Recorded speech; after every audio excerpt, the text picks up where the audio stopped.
It's a brand new week. Oh my God. I can't believe I was talking, I was like, so it's very normal. That's what we do every single time. Yes. It just keeps our energy going every morning, you know. Yeah. So before we come on your screens, we do the chit chat and then we are on your screens. So yes, it's a brand new week. It's a brand new week. I hope you had a good weekend. It's been amazing. Sweet. Yes, it's been amazing. Sweet. Can't complain. God is good all the time. All the time, God is good. But how was your weekend, guys? Good morning, everybody. As usual, we are very, very excited being on your screens this morning. So please get ready to be interacting with us on all our social media platforms. My name is Asiadua Akumia, and I'm here with Rosalind Felly, of course. And, over the weekend, this cocaine saga seems to be, getting everywhere. People want to play politics with it. And, it's quite funny. We live in a country where everything is political, course. Yeah. People talk about, the fact that, it's under this government that this happens, under that government. So this government is saying that they are working very hard because under their government, they've been able to bust cocaine. But when it came to the previous government, they made everything slide and they covered it. And so we never got to see it happen. So they were like the smooth ones and they are working hard. And these ones who are saying that, no, under our government, nothing like that happened. It's happening under your government. So if we are having a flight land and there's, an allegation that it was carrying drugs, of course, it's under your government that you're permitting these things to happen, if not for us. However, the man who leaked the information, is still not, telling us the whole truth and nothing but the truth. So it looks like we just want to hear more from him, and this is what Ghanaians are calling for. As Ghanaians are calling for this, the NDC claims that he can't be arrested by the NIP. Yes. And so they should do the needful, but you are in power. Why haven't you arrested him? Yes. What exactly is stopping you from arresting him? If really he has to be. If you tell us that there is something in particular that you're looking forward to or you're expecting to see or hear, then it would make sense. But then pertaining to what we know so far, we don't understand the reason why there has been no arrest. Exactly. So Reverend Ntim Fordjour, if you people claim that he is lying and he's concocting stories, why is Reverend Ntim Fordjour still walking around and not, arrested? Because you claim he has been invited. He claimed he had never been invited. Yes.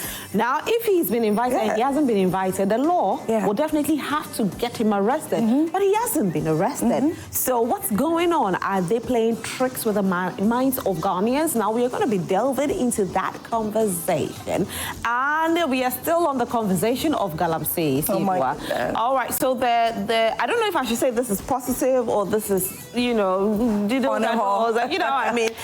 they are going to dredge all the Galamsey affected rivers, to allow a free flow. So where would they dredge them into? So they are going to dredge. So now it's the dredging that matters. Odo River was still going to be dredged with $40 million.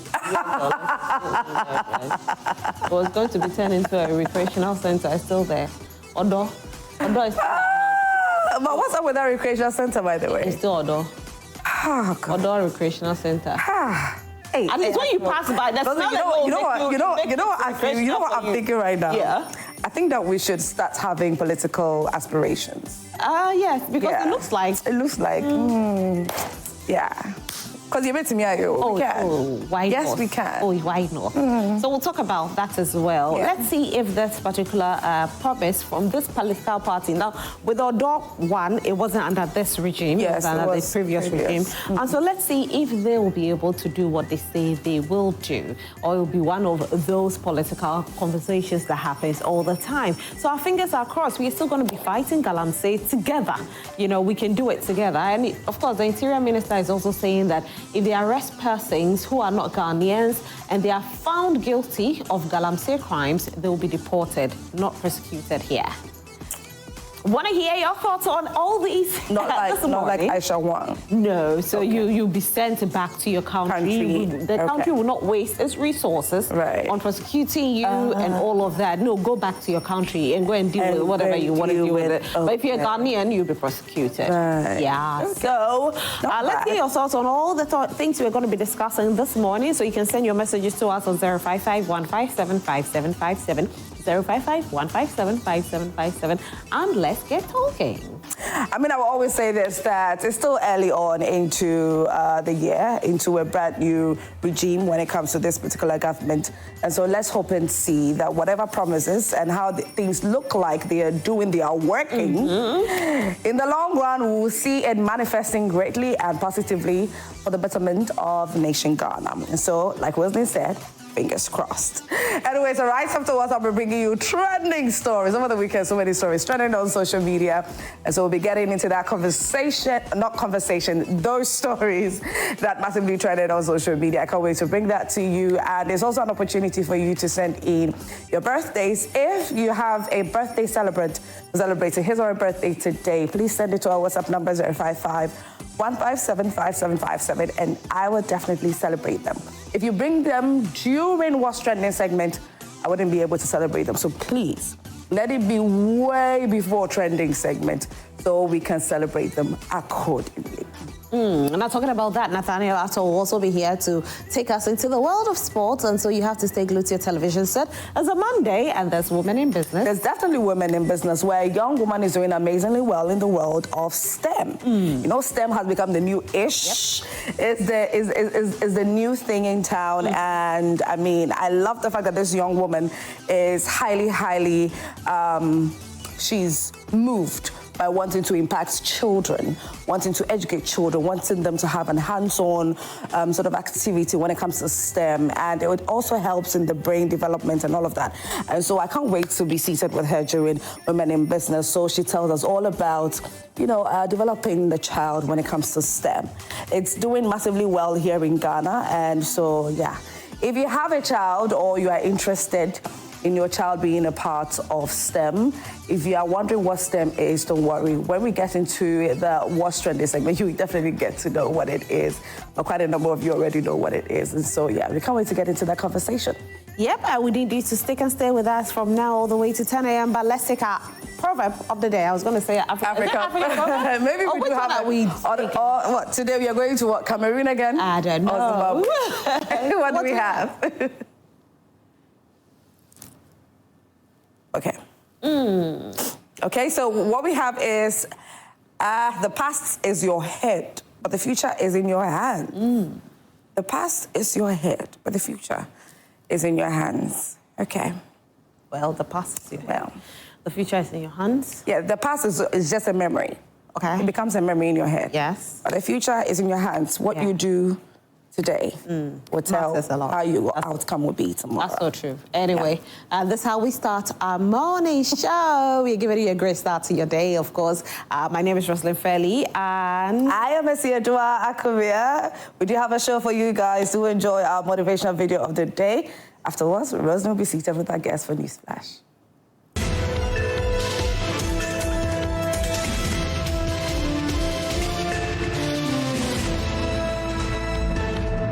Newsflash is brought to you by Franco Trading Enterprise. Still, fun papa fee.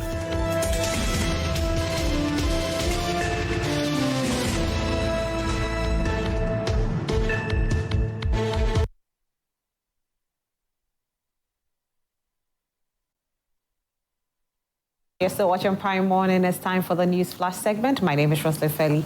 There's so much that's happening. I mean, this cocaine saga thing has been happening for the past 1 week.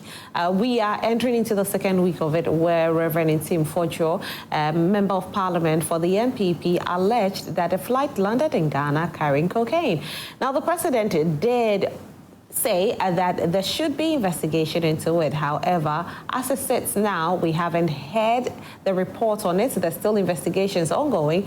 But some members of the NDC and some leaders of the NDC have come out to deny it. Specifically, we have videos that have and pictures that were posted by Felix Kwache Ofosu, who is the government spokesperson, denying claims that this flight landed in Ghana carrying drugs. Also, Sami Jemfi has called on NIB to arrest Reverend Ntim Fordjour for false allegation. We'll be talking about that. And we also delve into conversations around Galamsey, where the government is saying that they will dredge rivers that have been affected by Galamsey. We'll talk about all of that once my guests are here and seated. But of course, you are home and you are my favorite guest. So why don't you join the conversation by sending your messages to us on 055-157-5757, 055-157-5757, and let's get talking. It's a very interactive show like we always do. And don't forget that we also streaming live on Facebook, so you can join us on Facebook. And you leave your comment there. Trust us, we'll read all your comments on Facebook. So if you can't join us on WhatsApp, just join us on Facebook. That's more important. I love my Facebook followers. So join us on Facebook and let's do this together, okay? Let me do my newspapers this morning. I'll start with the Daily Analyst newspaper. The Daily Analyst newspaper.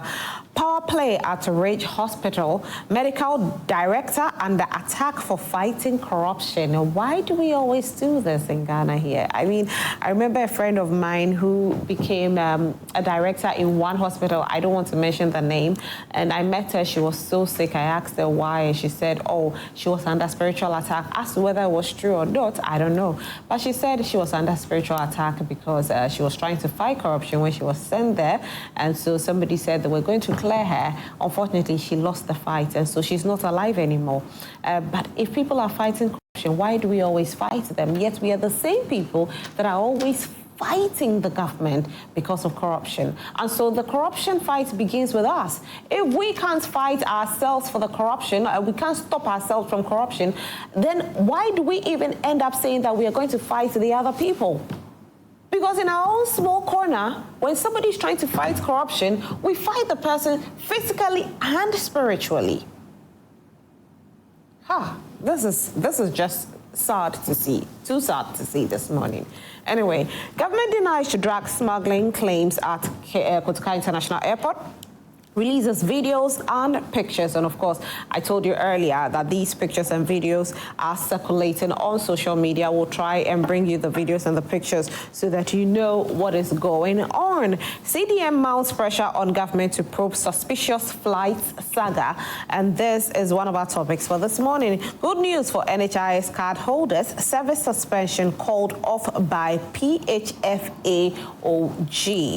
BOG's MPC rate of 28% abnormal, IPPA declares. Strange skin disease hits Mipe Avetapo. And yes, I heard about this. It's a very strange disease, you know. I don't know what's going on. I don't know if it's to do with the water body or I don't know what it is. But let me see if I can read a little bit about it. The subdivisional chief of Mipe, Bavi Dekume, Togbe Kwesi Amedo III, has expressed concern over a communicable skin disease outbreak affecting many children and adults in Avetapo Enclave, a farming community in Ghana's Volta region. According to the chief, the infected residents are experiencing sleep deprivation, acute and prolonged bodily pains. Despite the severity of the outbreak, he noted that affected individuals are unable to access medical treatment due to lack of financial resources. Wow. I'm hoping the government is seeing this morning and the government is going to do something about it, because if it's because of financial resources they cannot access hospital, then this is sad. Again, I don't know why we have too many of these things popping up this morning. I'm hoping that something will be done about it. But for those of you who are NHIA card holders, that's good news for you. And I'm hoping that the people there will also take advantage of it and get access to health care. The Daily Democrat newspaper is my next newspaper. Government owes Zoom Lion 1.2 billion Ghana cedis, minister reveals. Wow. So how was Zoom Lion able to pay the workers? Or is that the reason why Zoom Lion was owing workers but never came out to tell us the truth behind it? Because the workers were complaining. We were told that they had received their monies. We were told Zoom Lion had been paid. So Zoom Lion kept quiet about this all this while. Why did they keep quiet? Who told them that if they speak, something will happen? Because if people are working for you and you are working for someone, and the person owes you, and the person who is working for you is saying that you owe me, and you haven't been paid, why didn't you say it? Agriculture is key for development. Eric Opoku entreats Ghanaians. Gold Botsman declare no conflicts of interest. This coming from Sami Jamefi. Galamsey threat is terrorism. Amakofi Boa warns. And police probe death of anti-Galamsey officer. And we all remember, I think it happened on Thursday, where a young police officer lost his life when he went out there to fight against Galamsey. Unfortunately, he drowned, and may his soul rest in peace. And the police are probing into it as of now. Daily Graphic newspaper is my next newspaper, the Daily Graphic newspaper. President nominates 81 for second batch of MMDCEs. Please, if you know you are my friend and your name has been mentioned, kindly know that I'll be knocking on your door very soon. Good morning and congratulations to all of you. Fake gold currency bust. BOG money boxes found at crime scene. National Security says so. And you see a picture of the one and only Jackpa. And he's there. Okay. Protect telecom infrastructure to enhance the network quality. MTN Ghana CEO appeals to government. Let's focus on TVET to address unemployment. Executive Chairman Mark Dunn Group says so. All right. And so let me see. Probably I have some stories in the center page that I'm missing out on. Government to engage U.S. on Trump's 10% tariff imposition. Yes, yesterday I saw the story and I was quite excited about it. It's a good call, and I'm hoping that this 10% thing, after they have had a conversation on it, something will be done about it. That's what I can say. I just hope that after the conversation has been had, something will be done about it. Okay, so that'll be all for the Daily Graphic newspaper. Let's do the Ghanaian Publisher newspaper next. The Ghanaian Publisher newspaper, CDS urges Mahama to reject petitions against EC chair. Suspicious flight saga, NPP tightens news on Mahama. CSOs, others demand full disclosure. We will rise again. Afenyomarkin rallies party faithfuls. 7 Sparks feeds over 400 street children in Accra, and dirty agenda against Rich Medical Director exposed. And that's what we spoke about earlier. I mean, I just don't know why when somebody is fighting corruption, we fight that person. And yet I say it and I'll say it again. And yet we always have a way of pointing fingers to other people that are corrupt, forgetting that corruption starts with us. What are we doing in our environment, in our little way to fight corruption? We are so corrupt that when somebody comes to fight corruption, we fight the person. And yet same people that fight somebody who is fighting corruption, we are the same people saying that there are other people who are corrupt. Anyway, and to what? You're still watching Prime Morning, and this is the News Flash segment. My name is Rosalie Felly. My first guest has joined, and his name is Benjamin Poshi. Good morning, Benjamin. Good morning, Rosalie. How are you? I'm good. How are you too? Great, and it's good to have you. Good to be. I don't know if you had good sleep, because there's so much on the NDC's case right now with regards to this whole cocaine saga and cocaine bust and all of that that's ongoing. Yes. You know? I think when I was coming here, I had decided that this matter has been settled. Because if you listen to Sami Jamefi on Newsfile, and if you listen to the interviews that the military and the NACOP people have granted, and the videos that have been shown, I just think that we should move on from this subject. I think this is a divisionary tactics by the MPP. We were talking about the ECG saga. This came in and then we are following. I think that the NDC will have to grow from it, leave it, and let the authorities do what they can do. But I can assure you that there's no iota of truth in what the MPP is alleging. And if you see the trend with which they claim that the event happened, you clearly know that this is an agenda that is going to fall flat. I believe that in the coming days and weeks, Ghanaians will come to appreciate the fact that if within 8 years of the NPP administration, not even once did we hear of any cocaine or any bust, but we come to power and it's happened, that means that the NDC is plugging the loopholes that were in the system that we didn't know at first. But Rosalie, I can assure you that there's no iota of truth, and we should discuss matters of butter and bread for our people rather than wasting time on this Airbus saga. I like that you're saying there's no iota of truth, but this is a case whereby if somebody makes any false allegation, the person by law could face certain consequences. We have Reverend Ntim Fordjour still walking around. I think that the NDC, like President Mahama indicated, this is the first time unprecedented that a president immediately, a member of parliament from the opposition, raised an issue, quickly came in and said, let there be collaborative investigations.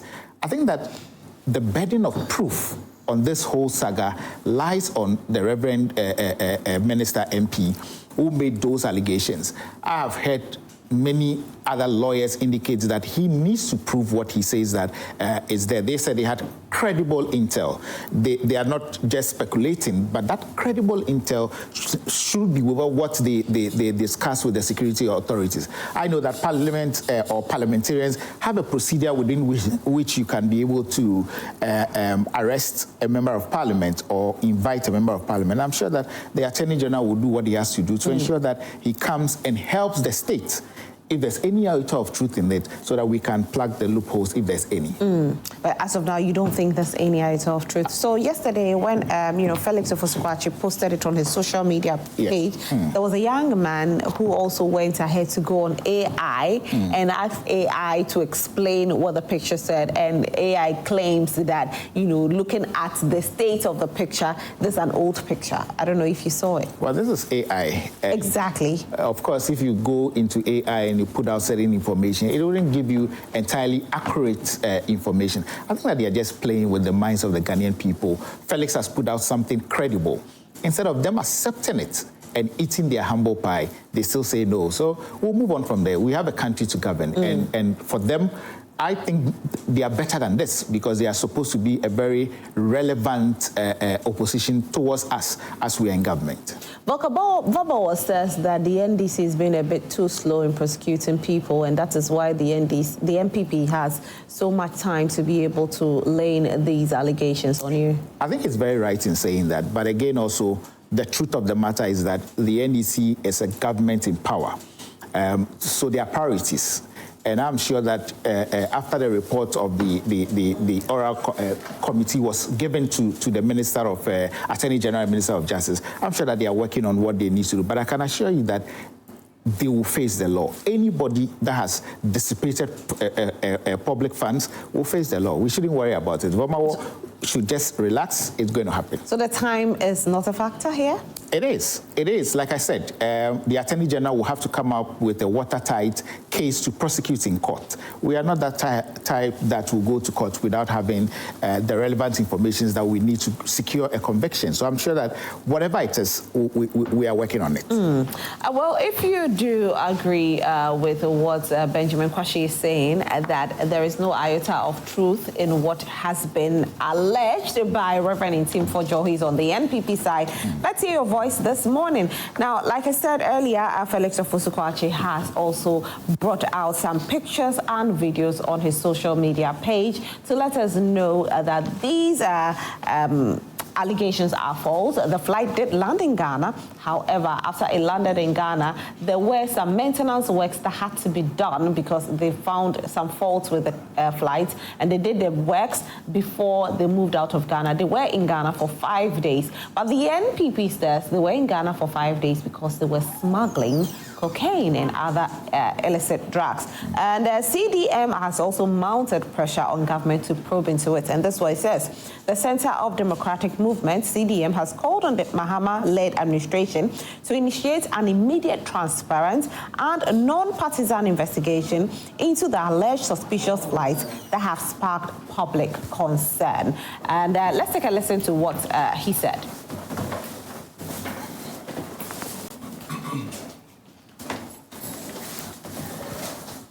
Up, and they've taken it a notch higher. This time, Reverend Ntim Fordjour, who also doubles as the Member of Parliament for the good people of Asin South, has made very wild claims to the effect that 2 aircrafts which passed through Ghana for various reasons were carrying drugs, and that was the reason why they were here. He also alleged that they were involved in money laundering, and therefore he was calling for investigations. As you may be aware, President Mahama gave him the opportunity to present any evidence or any basis he has for making that claim to the security services, so that together we could look into the matter to ascertain whether there was any truth in it. I can report to you that because he knew he was peddling total falsehoods and lies, he now claims, after being invited to assist with investigations, that he was speaking on behalf of the committee that he was part of, and that the views he expressed were not his personal views. So because of that, he says he's unable to cooperate with the security agencies. I say that he was peddling falsehood because the facts as they exist vary completely from the claims that he made. When he made that claim, he was only seeking to peddle falsehood in a bid to undermine the confidence that the people of Ghana have in this government. The truth is that 2 aircrafts with completely different purposes arrived in Ghana, and their arrival was perfectly legitimate, and they were here for very genuine reasons. The first one is an Antonov Flight 12BK with registration number CVK 7037. Now this flight essentially is a cargo plane which arrived on the 12th of March 2025. Now no plane arrives in Ghana without a landing permit. So this plane secured a landing permit with number GAF/TMAO/25/7863. Now the purpose for arriving in Ghana was what we call a technical stop. Essentially, this is a cargo flight that was destined for the European Union market. And European Union regulations dictate that some specific regulatory requirements be met before any plane of that sort can enter the EU. Now this plane originated from Luanda in Angola. It was loaded with oil drill equipment and lubricant oil, which were contained in jerrycans. It was headed for the EU market. Now Luanda does not have the certification to carry out the sort of requirements that this plane had to meet before entering the EU market. Now the specific requirement is a scanning and screening RA3 procedure, which is a requirement to enter the European Union. Rwanda doesn't have it. The Swiss cargo facility at the Kodoka International Airport has that certification, and they can do that kind of scanning. Whilst here, it developed an engine blade fault. Its engine blade was damaged, and then it was also detected that there was severe oil leakage, which required immediate attention.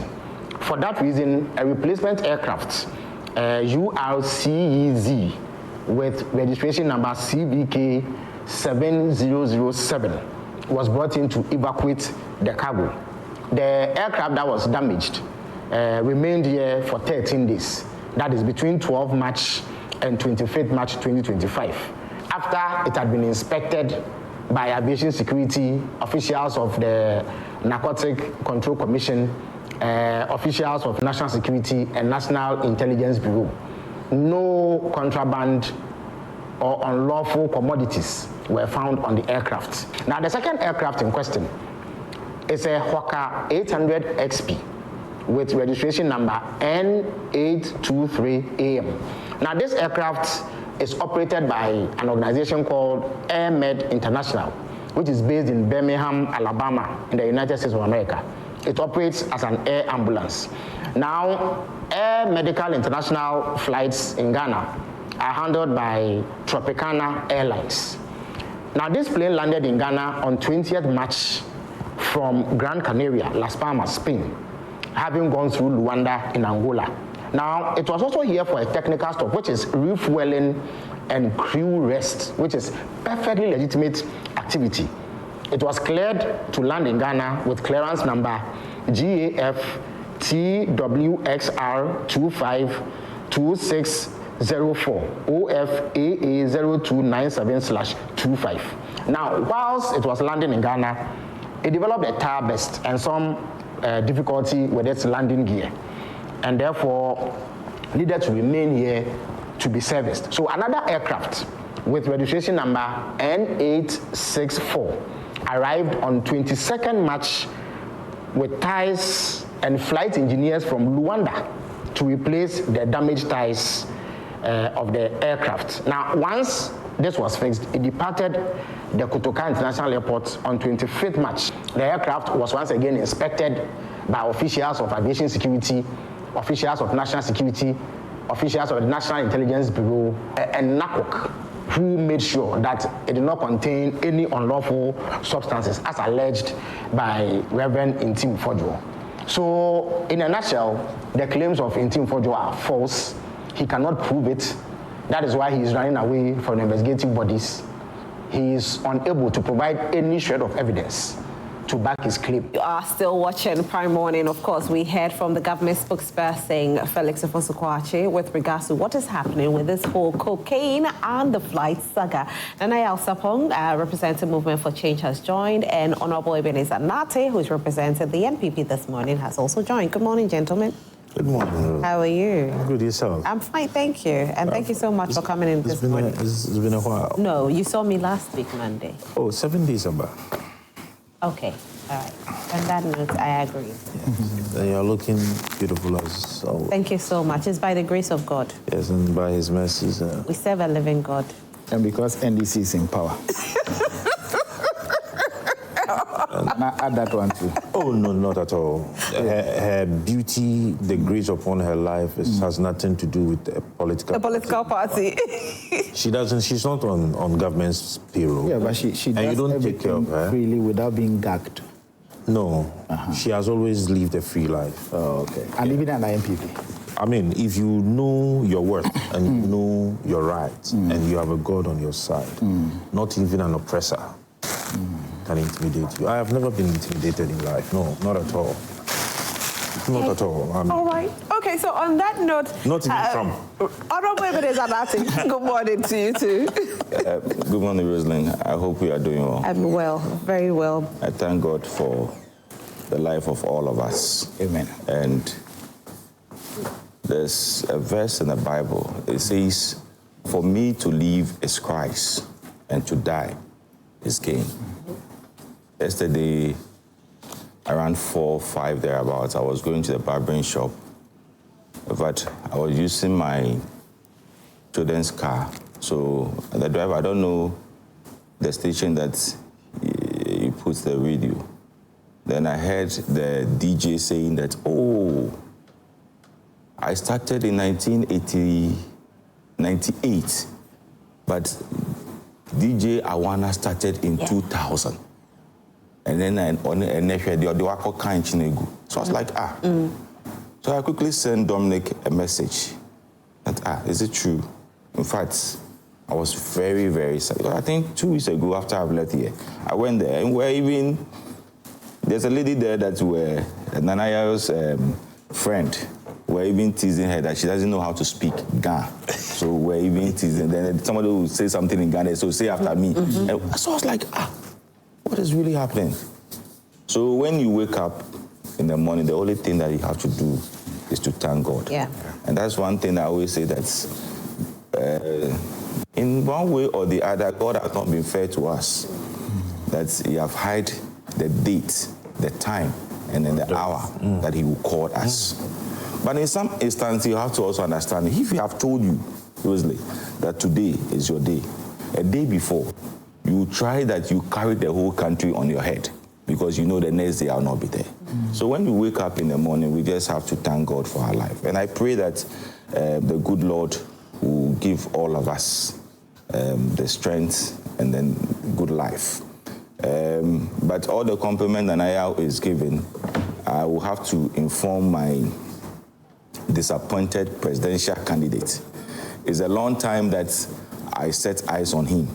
I don't know where he is. I don't know whether you have been hearing of him, Bernard Mona. Bernard Mona, I think he was supposed to be here 2 weeks ago. I don't know if he made it. Because I have to do for him, because after being disqualified by EC, he showed his support to the NDC. So at least the first appointment, he should be part of it. Because, so President Mahama, I'm begging you, in the name of my candidate, who I was the campaign manager, to consider him to be appointed.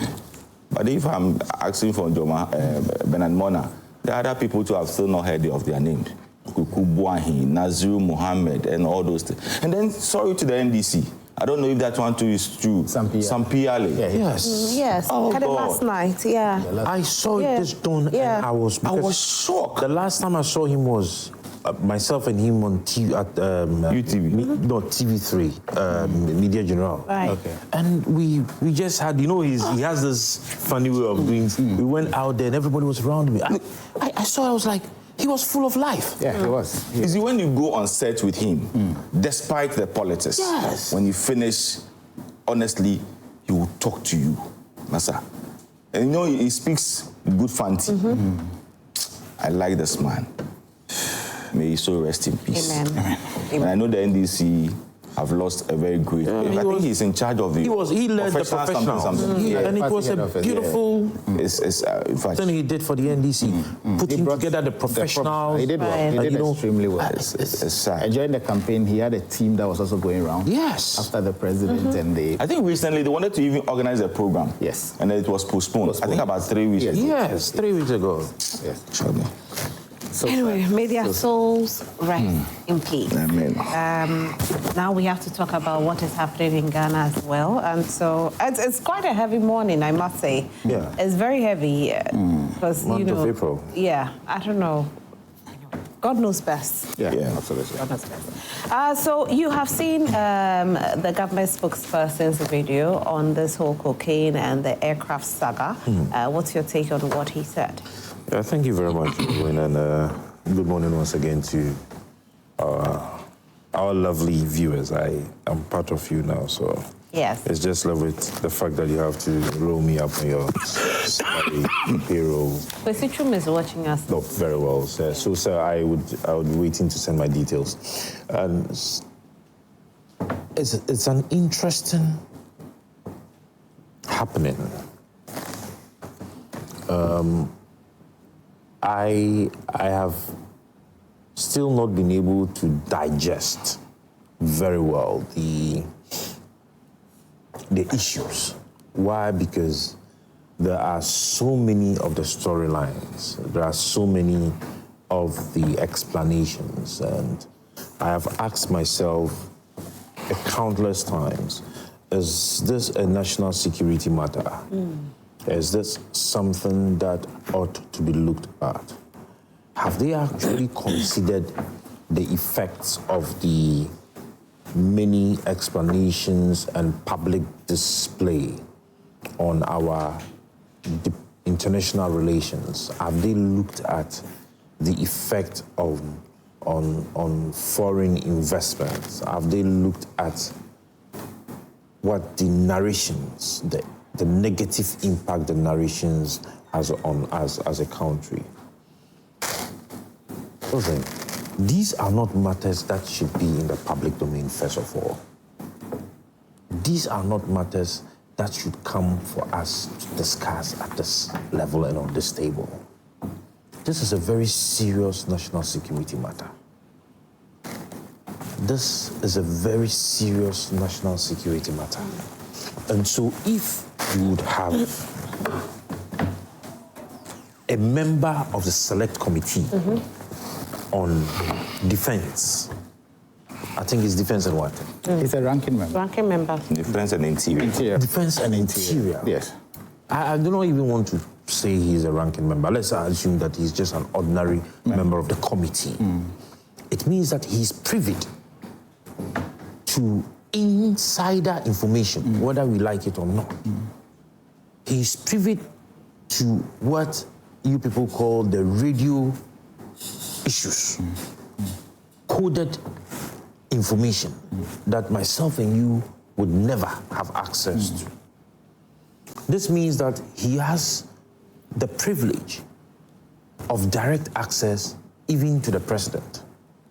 Because when you're a member of the Defense and Interior Select Committee, you have that privilege of pulling the sector ministers and whosoever is in charge of our national security to your table. There's the only committee that you don't find people talk about. Yeah. You don't have people talk about the issues about interior, defense and interior. I don't know how many times the issues have come on the table. Like the way select committees on trade and industry and tourism, select committee on finance. You don't have their issues. Why? Because of how delicate the matters are. First of all, I was highly disappointed when he, as a member, and for that matter, as a ranking member of the committee, had to come out in the public domain to state some of these things. I have always been disappointed in senior citizens and privileged persons coming out with issues of this matter. It has a lot of effect on international relations. It has a lot of effects on foreign direct investment. It has a lot of effect on our security. No matter who is saying it, no matter where it's coming from. Of course, the president on his Facebook page issued a statement. I wasn't happy about it. Why? I wasn't happy about it because say, ujare, na say, obia, come on, na drink kem, kakra, ebefa, otao, edekwa, fampantemirikan ninechi. What I say.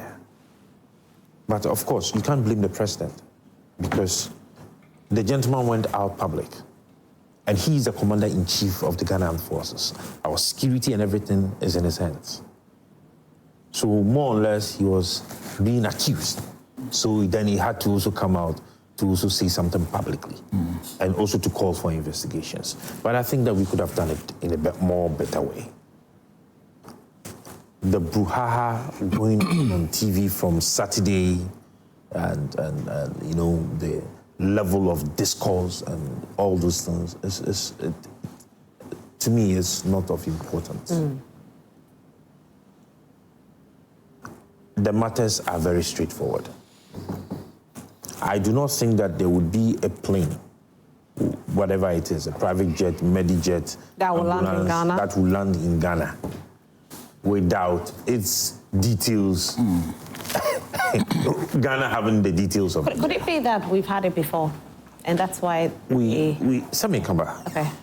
It cannot be that the reason, whether for an emergency landing or whether it was indeed coming to land in Ghana, will not be given.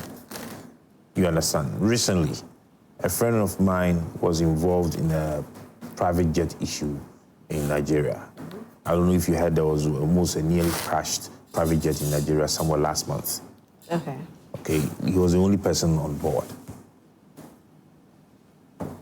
When you read the report, the time it took off, the persons in it, the reason it took off, the reason it had to turn back,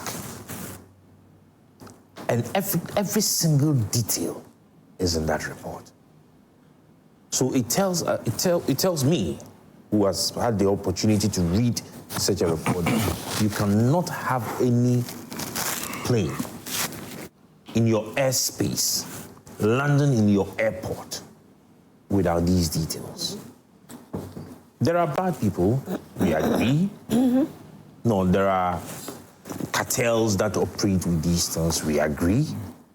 But, Adabraka, when you are giving out such an information, whether a whistleblower or you should have your staff,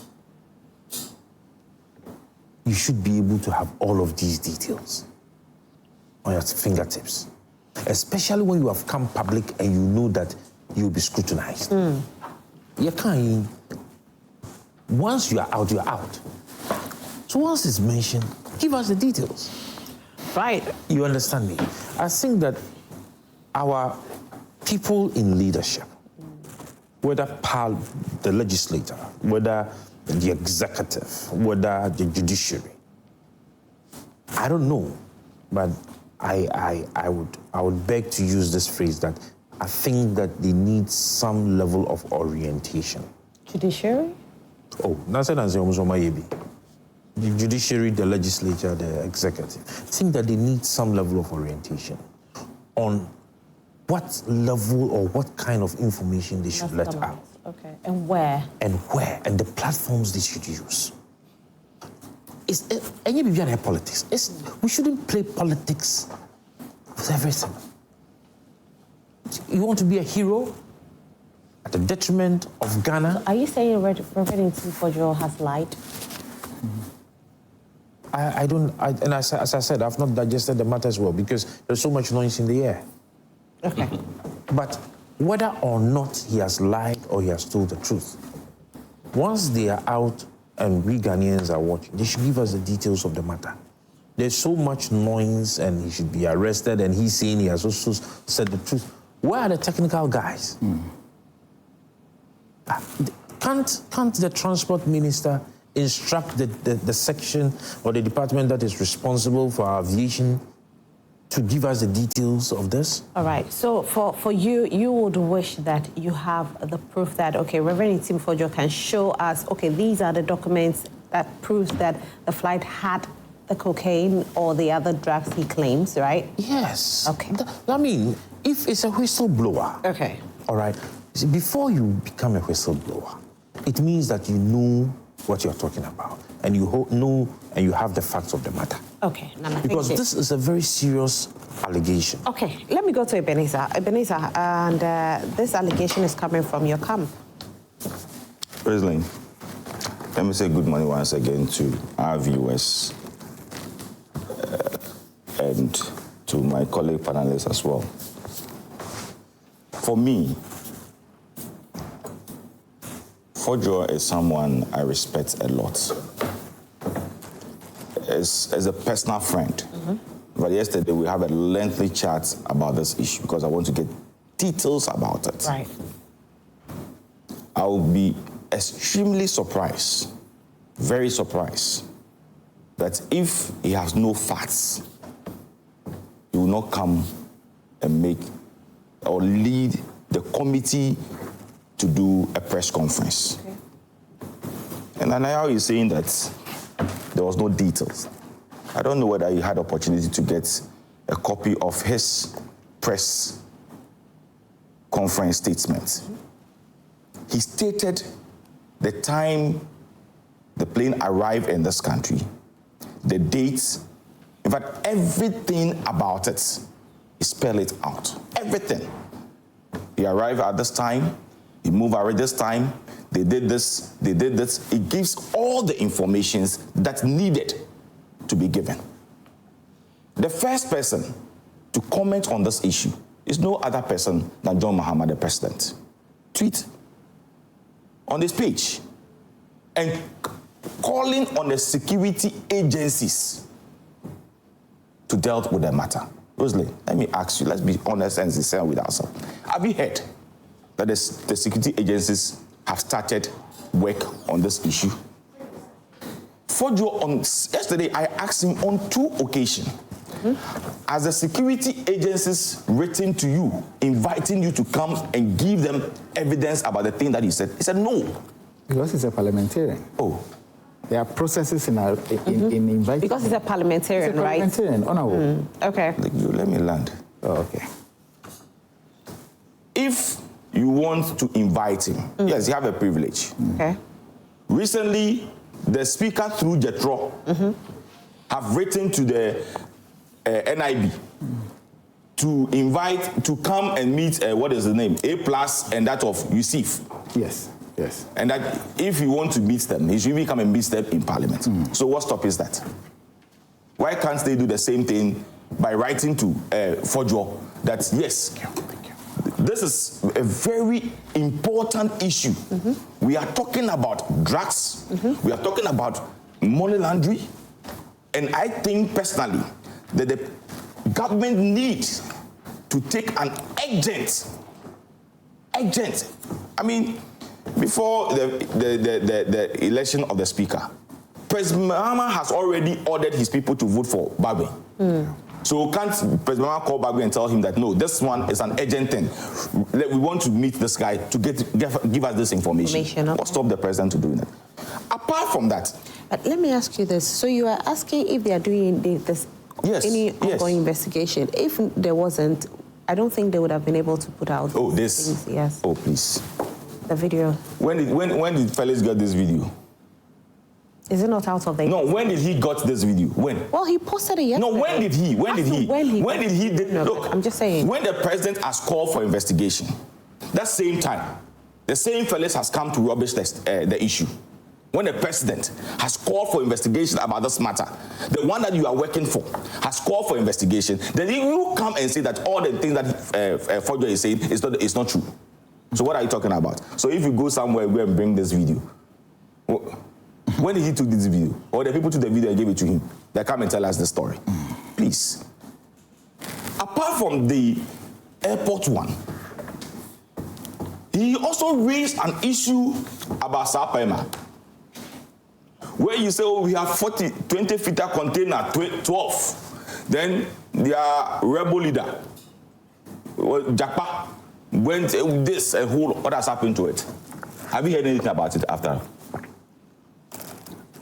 So sometimes I look at these people, they think that, well, that's what most of you called for. There is a former parliamentary candidate, Amable, NDC parliamentary candidate, second D, 350 million worth cocaine. What has happened to it? He stated all these things and he asked a question. This is what is really happening in this country now. What is the government doing about it? Nothing. Absolutely nothing. Because it is involving NDC members. So let us not talk about it. Now they have raised an issue. Yes. Look. There are 3 committees in Parliament. For that one, it will be extremely difficult for you to give it to an opposition member to chair. Unlike the government assurance and then the public account committee. Finance, foreign affairs, interior. We are in this country. I've intercepted this document, Speaker, I've intercepted this document. Flight number 446 plus... In as much that it is not the Minister for Foreign Affairs, he had the opportunity, he had the privileges to access documents. And then you'll be showing it, right? You'll go and sit on all the studios and be throwing papers around. Today, I've not heard Okudzeto Abrakwa talking about it. So for me, I think that Ghanaians demand the president to ensure that the security agencies, I've heard my brother, yesterday I spoke to him, I said, Fordjour, if the security agencies called you to come and give them better and further particulars about this, say, Ben, I am ready to give more information about it. So what is stopping him from giving the information? So he should go there. He should go there. But he made the allegation. When he made the allegation, he said, on this day, this flight landed. This and this and this are the content. What else do you want him to say? So you, as a security people, that the president has instructed you, you invite him. Right. I heard on Saturday, your colleague sat on TV saying that if it had happened to an ordinary person, you know, you would have been picked by now. You know, you would have been in court and be granted bail by now. You see the hypocrisy of some of these people. The hypocrisy. Did you watch the show? I have the video. I can share the video with you. Okay. Please share the video. You see the hypocrisy of it. But what he said, what is wrong with it, though? So today, because it's coming from Fordjour, that one there, it can be picked. That one there, it can be granted bail. It can be arrested and be granted bail. Really? No, I mean, you're saying that Samson said this. Yes. As in, I think what Samson tried to say, I don't want to clear because Samson is a lawyer and if anything, he'll go to court and fight his own fight. But I think what Samson was trying to say is that it should come out that what you said is a false allegation. As an ordinary person, you would have been picked up, but because you're a member of parliament, we'll have to go through the proceedings. Wesley, don't is that not what it is? No. What he said was that, you know what you have said, you can be picked and be granted bail. You know what it is. But is that not what it is, though? If anybody makes an allegation, you can be picked, right? No. I just want us to take the emotions out of it and let's speak about what it really is. Is it the peril of something to determine who can be picked and who cannot be picked? You asked me a question. Please, when we were talking, I just kept quiet. No. He has 1 minute to land. Let him land, and then I'll bring you. And I just write it down for you. In this case, you are not my brother. Then I write it down for me. Write down that point. I want you to batter it. Yes. So for me, I think that it is not in the domain and the purview of something to determine who can be picked and who cannot be picked. But what does the law say? And I'm telling you that those who have the rights to arrest him have refused to arrest him. But if the law says that you can't be arrested and I'm telling you that under normal circumstances you would have been arrested, I don't see where something went wrong here. No, Rosalie, what I'm saying is that, look, if indeed the government have interest in this matter, if indeed the government wants us to get to the bottom of this matter, it shouldn't take the government a day. I understand to write to bargain that we need this man to come and answer some questions. I understand where you are coming from. I'm just saying that if what Samson said, I don't see what is wrong in what Samson said. Samson says that under normal circumstance, if you are an ordinary citizen, you would have been picked up. But for the fact an ordinary citizen has been accused. Listen, hold on. Rosalie, ordinary citizen names have been mentioned in respect of the Cape Tekrade one. Has the person been picked? Wait, hold on. No, I'm just asking you. Wait, hold on. That person hasn't been picked, or because the person is affiliated to the government in power. Honorable, hold on. So if this man was on Samson's set, and Samson said something like this, let us also detach emotions from it and look at the logical aspect of it. But there's no any emotional let me move on to there's Benjamin. No emotional aspect. A very quick point. Okay, See, Samson made a very categorical statement in the form of a question. It was, if you were an ordinary person, you would have been picked based on the information you have left out. Now, is it true that in our constitution, the aspect that talks about communication, electronic communication, misinformation, false information, and false alarm, is it true that when you have put out such an information and it is of national security interest, you would be picked or you would be invited? That is what we should establish. Is it true that when it is a false alarm, a misinformation, or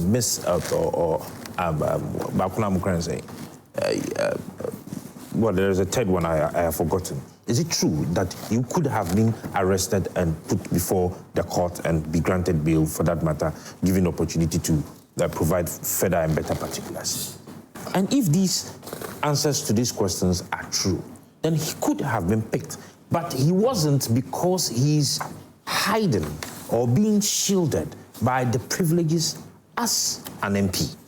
You will need to go through a certain process. What do you mean by he's hiding? No, that was why I used another word. I used two words. One, he is hiding. Two, he's being shielded. I think hiding is not the right word, though. Well, you are not... No, shielded, yes, but not hiding. He's not hiding anywhere.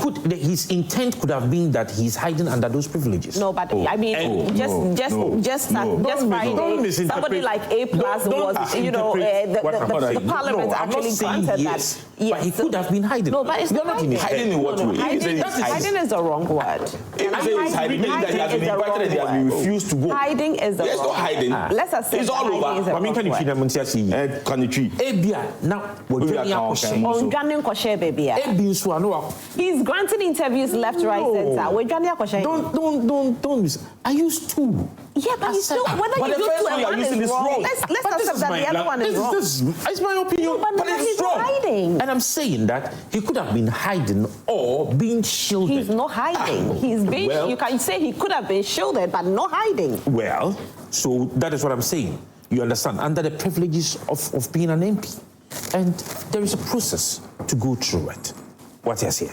But what I'm saying is that the same medium or the same institution, the same medium and plus the same institution that he is working for, he could have still written to the speaker to drag whoever is responsible, whether the minister, whether whoever the CEO, to the floor of parliament for him to answer questions. But you have said that. All right. 2, he could have used that same medium which he blew the alarm on to expose the institutions that are involved by flying or throwing these information. He could have easily published it on his Facebook page.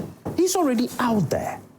You understand me? So for us to say he should be picked or to be arrested before he can let out the information there, and if there is nothing, it's no point. All right. All right. But please, you see, when some of these things happen, and as I said, the NDC is not also doing us any good.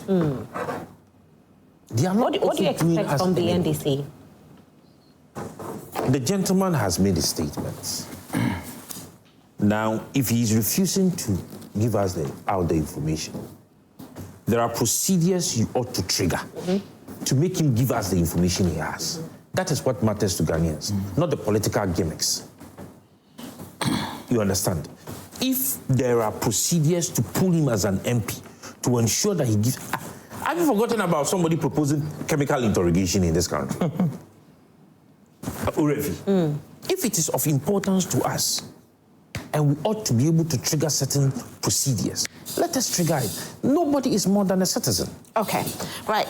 Let me come to Benjamin. So now you agree with me that Benjamin, at this point, it looks like if this is really not true, we need to see more from the NDC than just us seeing posts on social media. We need to see Reverend Ntim Fordjour. If really it's true, the process must be done, and where he'll be released by Parliament to go and get investigated. The NDC has chosen a path, truth over propaganda. What Reverend Ntim is doing is just a diversionary tactics, like I indicated earlier. My good friend is talking about if we wanted to pick him up, we would have done so long ago. I can confidently say that the processes are almost complete. Okay. I can confidently say that. Okay. When the details were sent, the speaker is actually out of the country. Right. But it doesn't matter whether he's here or not. So what we want to do is... You don't need the speaker to be in the country. No. Let him land. That's what Nana, let him land. Nana, please. Nana, no, you made your point. I beg. I agree. No, but let him land. No, please, let him land. You have your time. You can. No, Nana, please, let him land. When he's done, you come in. I just said that the presence of the speaker physically is not necessary. I've just said that, Nana. Nana, hold on. I think that we need to, like you said, take emotions out of this and deal with the issue. Felix has come up with evidence, and they say they don't appreciate the evidence. We are asking Reverend Ntim Fordjour to come with evidence. Well, he believes that he will do that with the security agencies.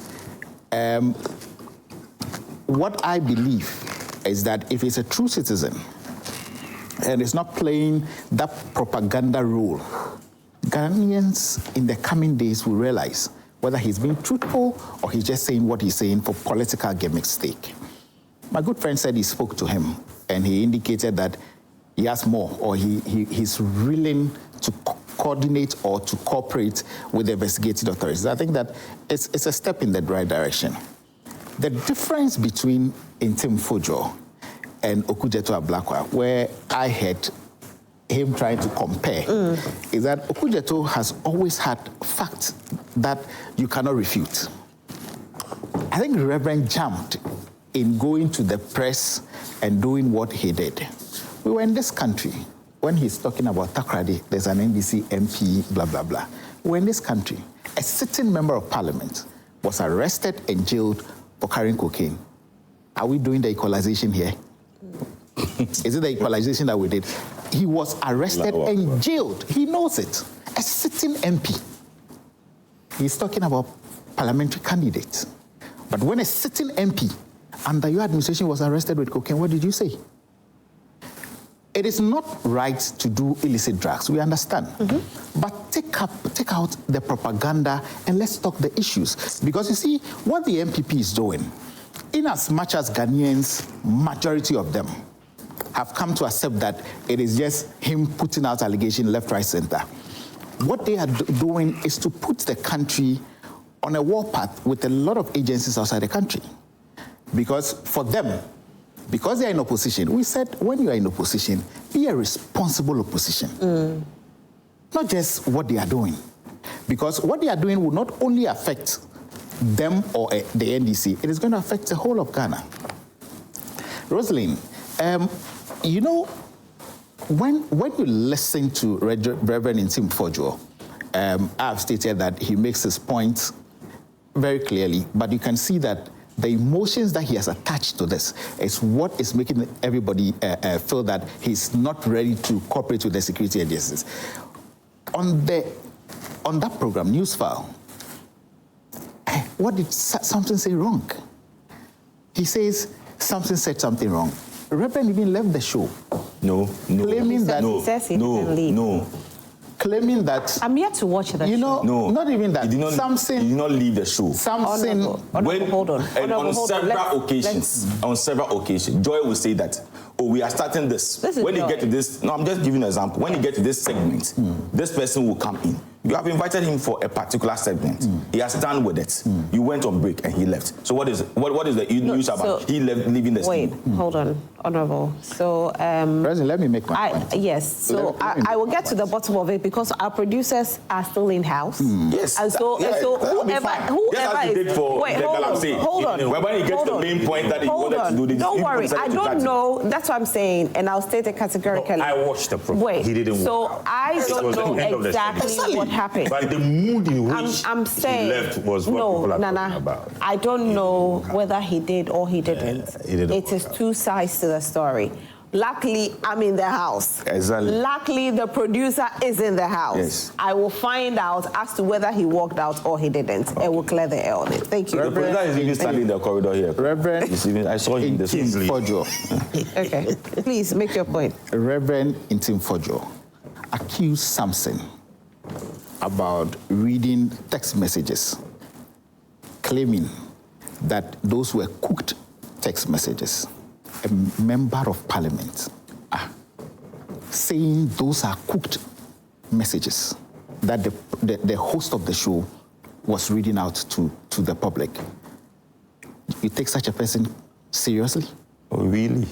You take such a dishonest member of parliament who claims to be a reverend minister seriously? As to when Samson put out all the messages that he read there, I thought he was a pastor who would come out and say, oh, I got it wrong. But till today, he has not come out to say, no, the allegations I made against Samson are false. Rosalind, everybody knows it. This is a diversionary tactics that they are playing. We'll go back to the ECG missing containers. We would ensure that there's accountability.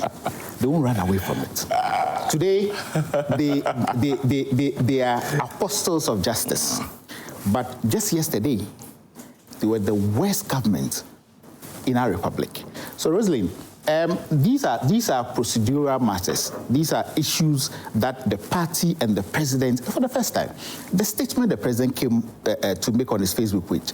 We have been in this country. Which president has taken accountability like this?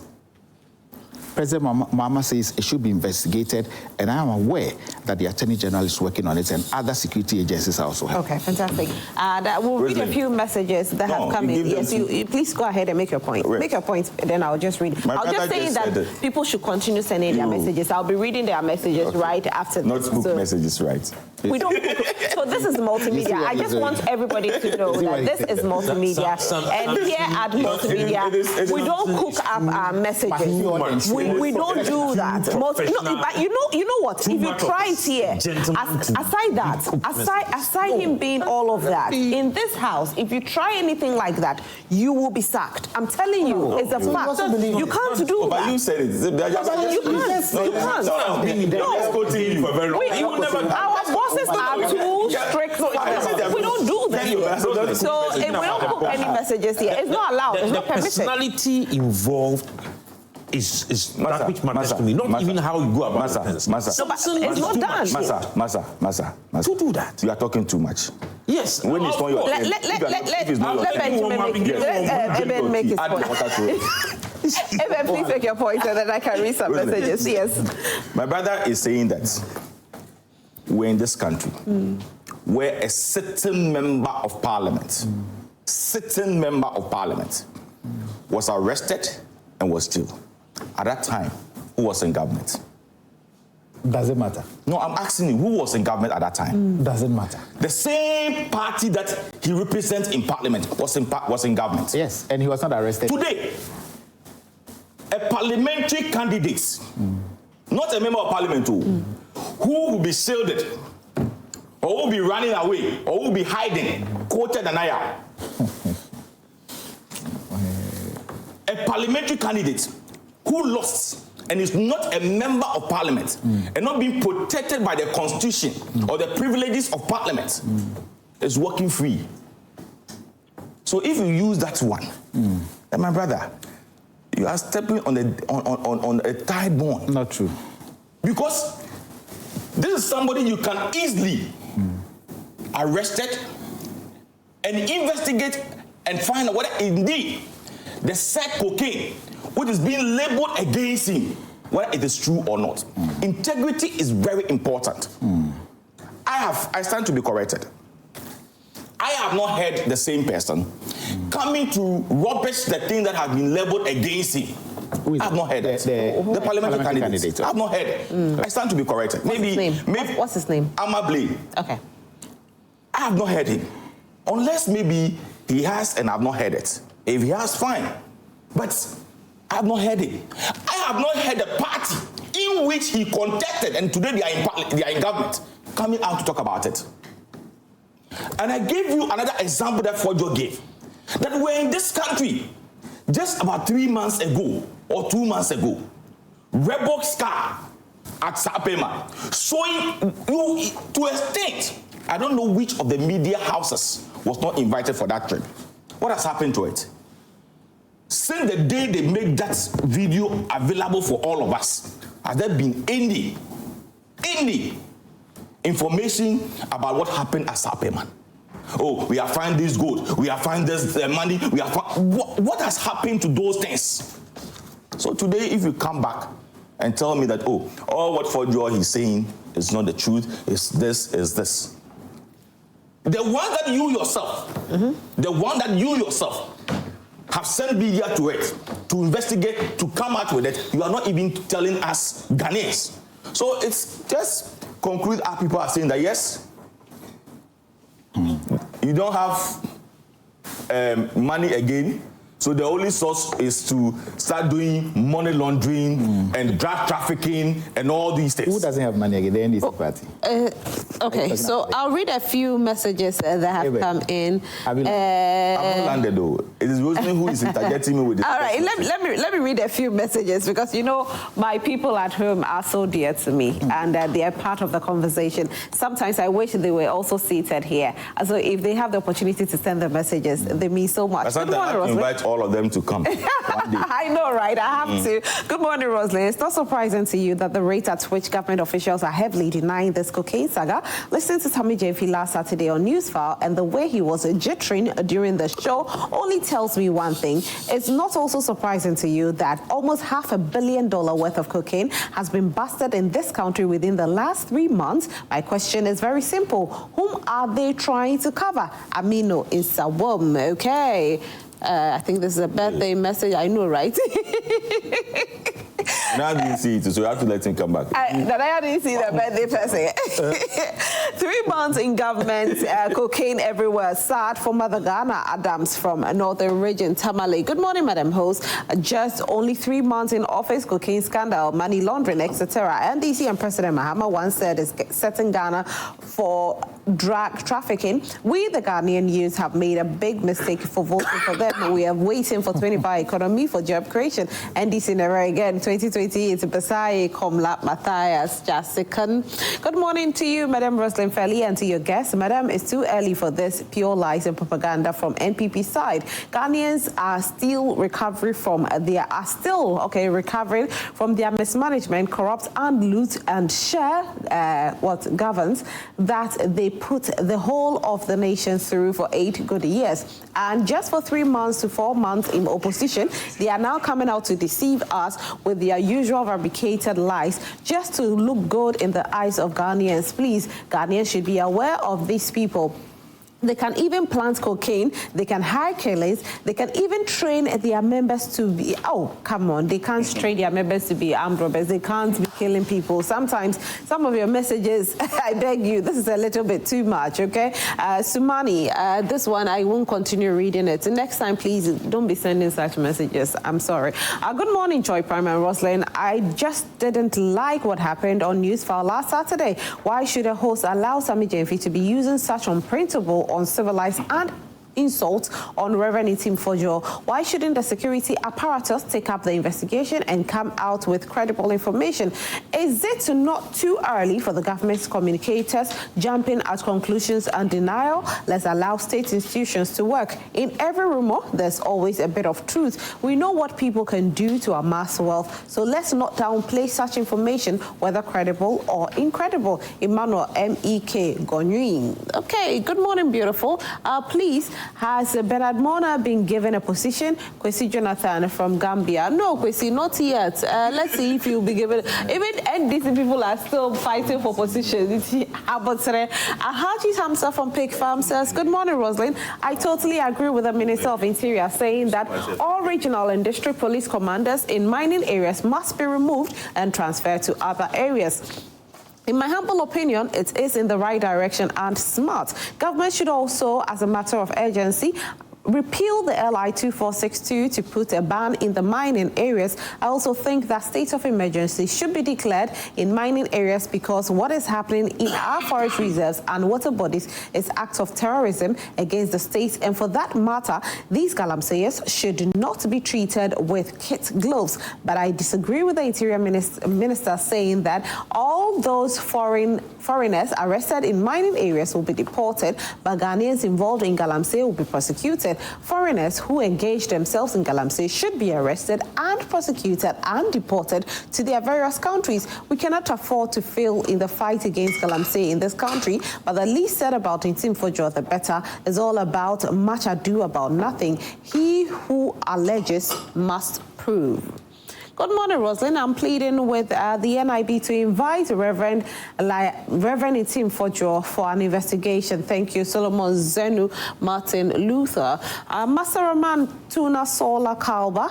Good morning, beautiful. Please, with the drug issue, NPP is behaving like you cannot wake up a person who pretend to be asleep. Reverend Ntim Fordjour and the NPP, when in power, used to believe and talk of facts and figures. Today, bringing us facts and figures, you say no. In fact, Ntim Fordjour has folded my hands.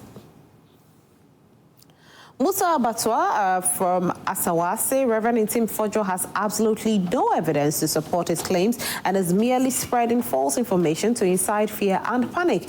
This kind of behavior is not only irresponsible but also unlawful under our criminal justice system. Parliamentary immunity should not shield anyone from accountability when they violate the law. If Ghana were a country where the law was truly impartial, he would have already been behind bars. It's time for him to be arrested and held accountable as a deterrent to others who might think they can undermine the public with baseless allegations. Good morning, Joy Prime. My regards to your panelists. The video of the plane is just settings. So the government wants to tell us that every faulty plane should land in Ghana for repairs. One, what was the plane carrying? Where were the plane going? Okay, why was the plane Why was the plane, okay, why didn't the plane continue the journey and decide to go back to where it came from? We are not kids, okay. Mr. Majid from Bechim, Toronto, Reverend Ntim Fordjour should stop deceiving the public with misinformation. He should tell us what was in the aircraft and stop these mere allegations. There's no cocaine anywhere in any aircraft. If he wants to copy Honorable Ablakwa, then he should provide credible evidence to substantiate his claims are not mere suspicions. My regards to Honorable Charles Akwesi Asiedu. Teacher Kojo Tepa Ayenswano. I'm shocked and dismayed by the government's communication, which should manage the information rather than call Reverend Ntim Fordjour names. The NDC government has lost the fight against the corruption that we Ghanaians are all concerned about. The moment the kitchen becomes hot, they resort to insults. The truth shall stand. Greetings to Chairman Odenehu Kweku Apia. Meshaka Sante from Amasoman says that I want to ask you, the title Reverend given to Ntim Fordjour, is a part of his name given to? No, he is a Reverend Minister, please. Ntim Fordjour, he is a Reverend Minister. And so for this, I won't continue reading. Good morning. Please tell the NPP man that we, the citizens, are not interested in someone drugs he is dealing with. We are rather interested in our money that they stole when they were in power, that this current government should arrest those thieves and collect our money for us. It's not about somebody smoking weed or drinking akpeteshi. That is our concern. Jake, hey, Jake, wow. Reverend Ntim Fordjour should have been behind bars by now. The government is playing too loose. A whole reverend speaking without facts. Owusu from Kumasi. So you see, I think that if Reverend Ntim Fordjour can go on social media and show his facts, I think Ghanaians will, you know, start to understand. If there are facts, just go on social media, Reverend Ntim Fordjour, and show the facts so that Ghanaians will know that you have your facts. Good morning, Rosalind. I'm beginning to blame my party for being lenient to these MPP to the extent they are challenging the alacrity and speed the government have to arrest them. If they are calling for putting aside due process, why not? Honorable Siba Al-Hassan. Good morning to you. Hey, wow. I'm supposed to read all these messages. Hey! I think I'll read two and I'll take a seat because... Good morning to you, especially the NDC rep. Look, how can an honorable member of parliament peddling falsehood to tarnish the whole country image because of his selfish interest, forgotten that he who alleges must prove on a reasonable doubt? It's the same lies that brought to opposition, and you're not listening your lessons. I'm totally flabbergasted. He should be arrested for investigation so that others will learn from it. This big J, Tamale Central. The messages I am receiving this morning. Hey, see, I have to read all these messages. Wow, okay. Let me see from the top. Okay. Good morning, Rosalind. Without your program, my day is not complete. Oh, what is this? I love you so much. Thank you so much. Asemo, Ghana, the NPP still think that they are wise than anybody. They are wiser than anybody in this country, and they can continue to lie to the good people of this country. We are focused to put Ghana in the highest level around the globe. My regards to my sister Zanetta Rollins from Rollins Boy, Cape Coast. Yes, he used it. He got my attention. Actually, if you want to get my attention, you need to send me something like this. I'll read it. Hey, somebody says, good morning, dazzling Rosalind. Thank you. You have got my attention too. Please tell the NPP one time to know that Joy Prime, Joy News platforms listen to my intellectual soul. He should stop the ranting. He should stop the joke because he's... Oh, why are you saying this? Okay, let me go down there. So the Reverend in question even finds it difficult to answer the questions posed to him by the Venerable Samson on Newsfile. Why is he talking emphatically about this allegation? Fordjour was fumbling. He couldn't substantiate his claims. In one breath, he says it's a suspicion. In another, he says it's factual. What a wonderful Reverend. King David from Accra. Just one more. Okay, if I see anything about talking about any of my people,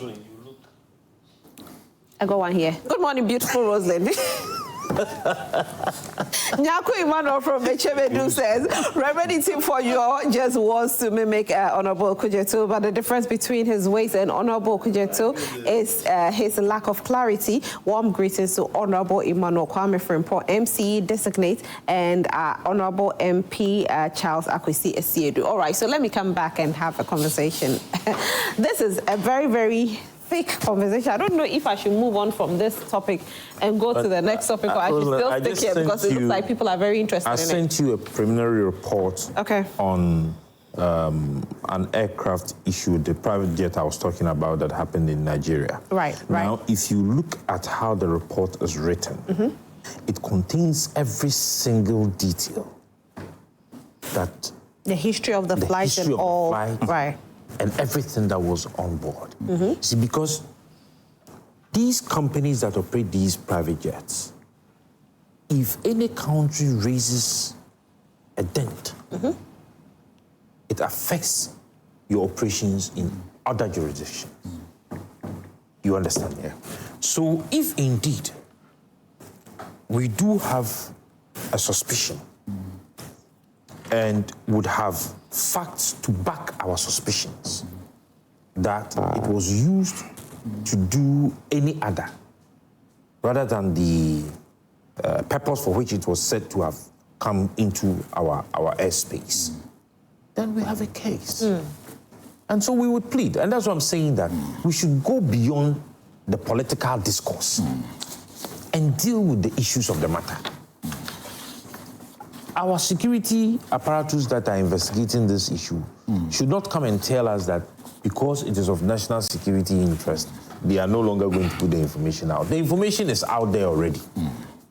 Ntim Fordjour, Honorable Ntim Fordjour, did not do us any good by putting it out there. Our executives, I mean, for this matter, I'll take out Mr. President. Felix and his colleagues didn't do us also any good. At that point, they should have allowed the security or the sectors that were responsible to respond, so that it takes away the political, noise, and then the issues properly would be dealt with. So they should do us Ghanaians a favor.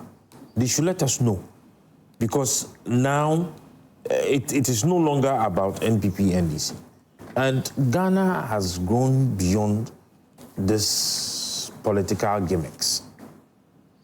Rosalind, don't you want to know the truth? Everybody wants to know the truth. I think that's why some of the messages come in saying that Reverend Ntim Fordjour doesn't have facts. Or maybe he does have the facts. Yes, he says he has the facts. Yeah. He should publish it.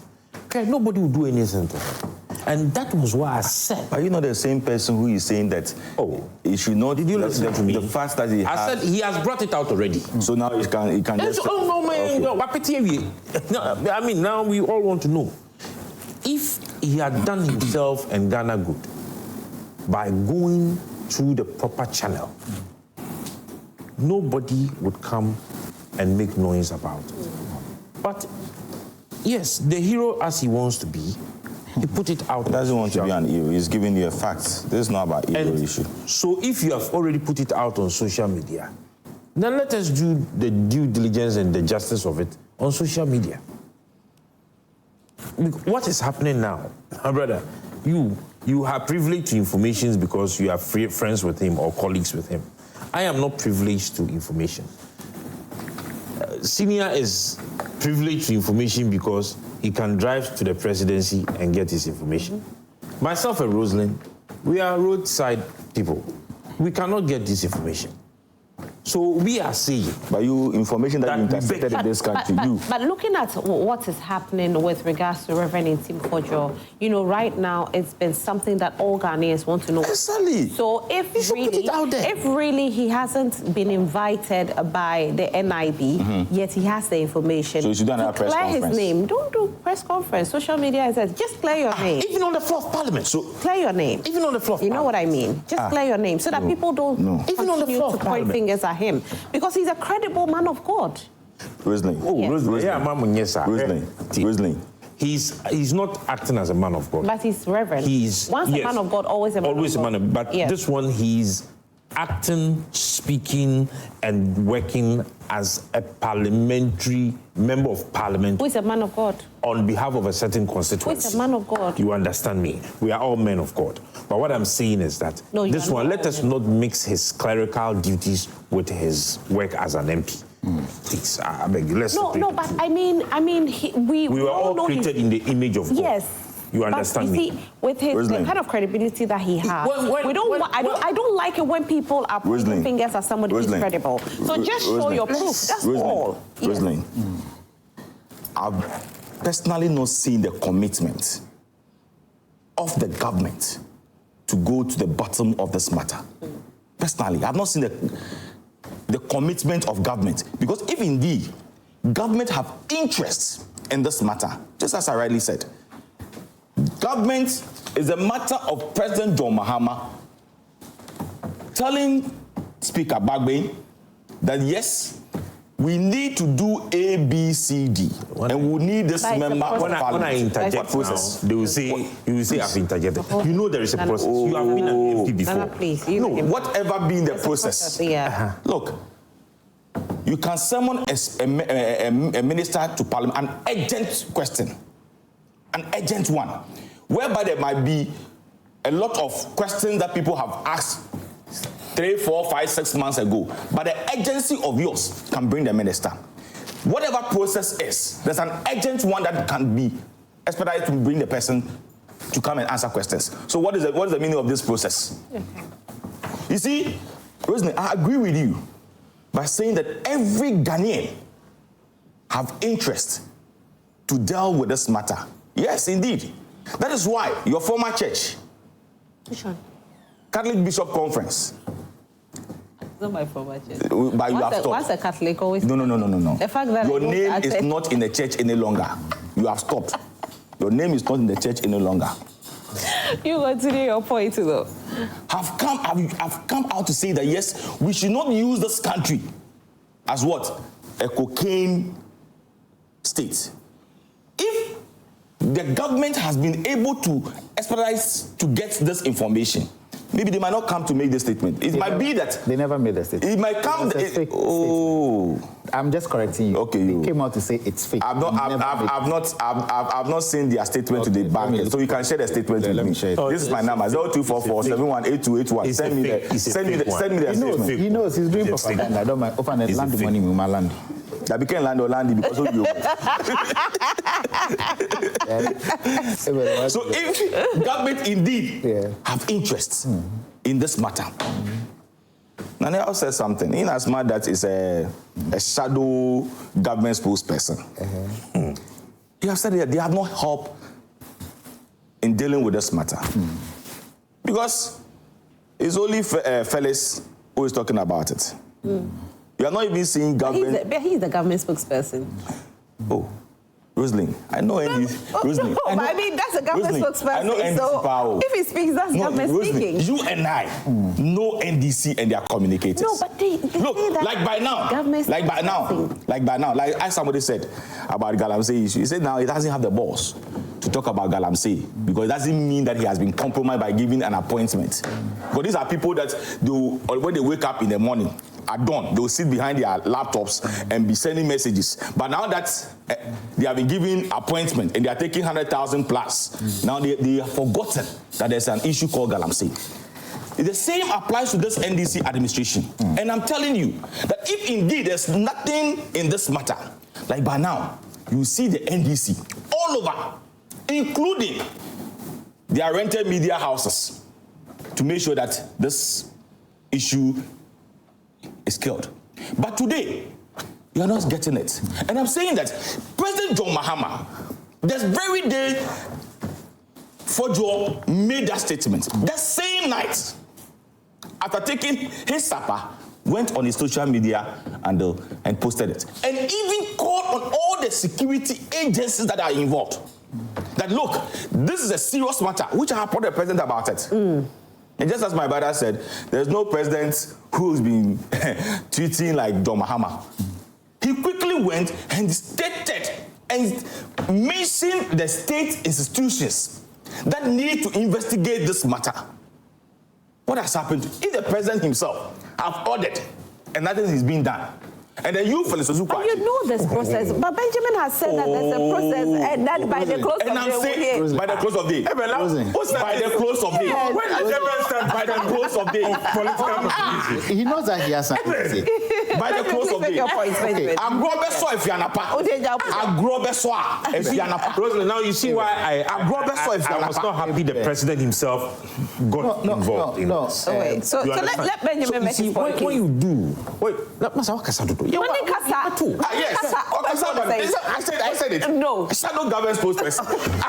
Government official is telling him that you want to speak for him. I'm not saying I want to speak for him. Don't. Make your points. Nana, you make an allegation on government. Felix has come to respond. You are saying, why is Felix responding? I'm not saying why is Felix responding. You are saying that our rented purse would have gone to them to kill the matter. Yes. So are you not surprised that we've not gone to any rented press to suppress any matter? Because we want Ghanaians to know the truth. Because we have nothing to hide. No, Ben. If we have rented media, we could have gone to tell them that do our bidding. But we have not gone there. Because, they realize that the issue is about 70-80% true. So they don't want to in your imagination sanity their image and their reputation any longer because they have done enough. Which today, Rosalie, as Tobo said, people don't want Benjamin to speak here. They don't want me to say because they know that there's no. But Nana said that he speaks for him. So he shouldn't talk. Okay. You see, Nana is being frank with the issue. Okay. My brother. So you agree with this? So you are saying you are giving your time to comments on Facebook. So I have my Facebook viewers that I love so much. So thank you all so much for sending your messages to us on Facebook. Facob Matuk says, what the NDC and their government is missing is that they are doing the same thing they accuse Reverend for. The posturing of government is defensive rather than providing information. What we all know is that the president directed security agencies to investigate the matter and not the Jubilee House. They should allow the investigation to go on without interfering in the matter. We are demanded answers battered from credible sources. Fantastic. Solomon Nyantechi says that let him continue to embarrass himself. Some of us can distinguish between parliamentary oversight and pure propaganda. No one should try to arrest him so that he can pretend to be a victim of persecution and hide behind that. Hassan Dollar says, Honorable Ambassador BKQ from Johannesburg. All right, so that's for you, Benjamin. Musa Batua says that the Reverend Ntim Fordjour has absolutely no evidence to support his claims and is merely spreading false information to incite fear and panic. This kind of behavior is not only irresponsible but also unlawful under our criminal justice system. Parliamentary immunity should not shield anyone from accountability when they violate the law. If Ghana were a country where the law was truly impartial, he would have already been behind bars. He should be arrested for baseless allegations. Mansa Majid says that Reverend Ntim Fordjour should stop deceiving the public with misinformation. He should tell us what was in the aircraft and stop the mere allegations. There is no cocaine anywhere in any aircraft. If he wants to copy Honorable Ablakwa, then he should provide credible evidence to substantiate his claims and not mere suspicions. My regards to Honorable Charles. All right, Bra Moro, Ghanaians in South Africa are patiently waiting for His Excellency JDM to assign Mr. Benjamin Kwashi as his representative to South Africa. Abdul Ganiu Mankarigu says, good morning. This is Abdul, all right, from Savannah region. What is more suspicious is the footage they have. Is every aircraft flying in and out of captured? Why were these particular ones captured and the footage captures nothing? There is no evidence to show that video captured inside is that of the same aircraft in question. We demanded an investigation from Mahama government into the alleged suspicious aircraft containing cocaine substances which landed at the Kotoka International Airport. You can do propaganda in opposition and you still want to do propaganda in government. All right, Brad Moro again says that President Mahama should should please build one constituency, one prison to house any criminal before he retires from politics. Sam Lexus Kakabito says, good morning. The ranking member is just being mischievous. We are just wasting time granting him audience. He's just tarnishing the image of the country. Alex from SA. Brad Morrow continues to say that Mr. Yao Amwating was arrested and jailed in the USA for trading in cocaine during President Kufuor's time. Isn't that enough for the NPP to remain silent and bringing cocaine stories, since that brings nightmares to Mr. Yao Amwating, the ex-NPP MP? Brad Morrow also says that the NPP is just grasping on straws just to pass time, hence they can't provide evidence to support their claims. The NDC should focus in developing the country and leave the NPP to us. We will punish them again come 2028. Rita Date says, good morning to all. Good morning, Rita. Unas Dazi says, good morning. So does it mean all emergency landings of aircrafts in Ghana between 2017 and 2024 were all about money laundering and cocaine deals? I think the MP should just provide evidence and or documents to the relevant institutions to prove his claims, or just apologize to the nation for his false claims if he has no credible evidence. Unas Asin South. Emmanuel Ajimand says, Ntim Fordjour knows very well that he has no evidence to provide his claims. So please, my beautiful host, tell the honorable member to stop telling lies. Who's telling lies? I don't think he's telling lies. He's saying what Honorable Ntim Fordjour told him, okay? And he continues to say that stop making noise about, we know the MPP to be noisemakers are lying every single day in Ghana. Okay, I'm going to have to stop reading this because unfortunately that's not what it is. Good morning, my chairman. Thank you for the wisdom. I think the MPP people are biting more than what they can chew. They can't bat this government into division to suit their way. They had 8 years and did nothing. Shame on people like that. Okay, I don't know. He said, God bless you, my boss, BKQ. Sami Boachi Asamanka said the current government has created an environment where John Mahama may feel that they can underestimate Ghanaians and take them for granted. It appears the NDC members involved in unlawful activities are not being held accountable, while citizens reporting on draft trafficking and money laundering are facing arrest. Does this not constitute hypocrisy in its highest level? Additionally, it seems the NDC members are preliminary responsible for ongoing Galamsey activities. What progress has the president made in his pledge to leverage AI in fighting these issues? Emmanuel Ajiman says the whole truth about this aircraft issue is about the money that have been stolen from us Ghanaians, and now that they see we Ghanaians are waking up from our slumber, now they are coming up with propaganda. Roslyn, tell the NPP member to go and focus on his loss, and we are focusing on building the Ghana we all dream of. Again, my respect to Honorable BKQ. Good morning, Roslyn. Again, hey, wow, thank you. Please ask this NPP, that's Honorable Ebenezer Nartey, for me, was there not the same NPP who told us in 2016 that the JDM was involved in Airbus scandals? What happened? Again, they told us about Dubai hotels. What happened? So NPP can never be trusted in any issues when they are in opposition. So with all due respect, they should keep quiet. We are tired of them and we have made our choice. So they should sit and wait till 4 years, because we are not campaigning a time again. Rosalind, tell him we know them and Ghanaians are no more fools. Okay, Kofi D from South Africa. Hey, South Africa for Mokrum. Hamza Mohammed Haji Hamza says, Rosalind, I'm not happy with you. Hey, you're not happy with me this morning. Okay, you called an eye out to withdraw the words you used on Ntim Fordjour by saying was hidden, but you failed to tell Honorable Nartey to also withdraw the words he used to describe Mr. Jakpa. Is it? Calling him a rebel leader. I'm sorry. If I didn't, I'm sorry. Please. Honorable, please withdraw. Withdraw it. No, calling him a rebel leader. I didn't call him a rebel leader. Okay. What I said was that he went there as a rebel star. That's what I said. So he's not a rebel? Yeah, no, that's not what I said. So, all right, so Hamza Mohammed, so it's been clear. Thank you so much. And thank you, Hamza, for sending that message, okay? I'm grateful. You never said that. So he says that Mr. Japa is working for the state as a national security person in charge of operation. So he has cleared it. Thank you very much, Hamza. Thank you so much.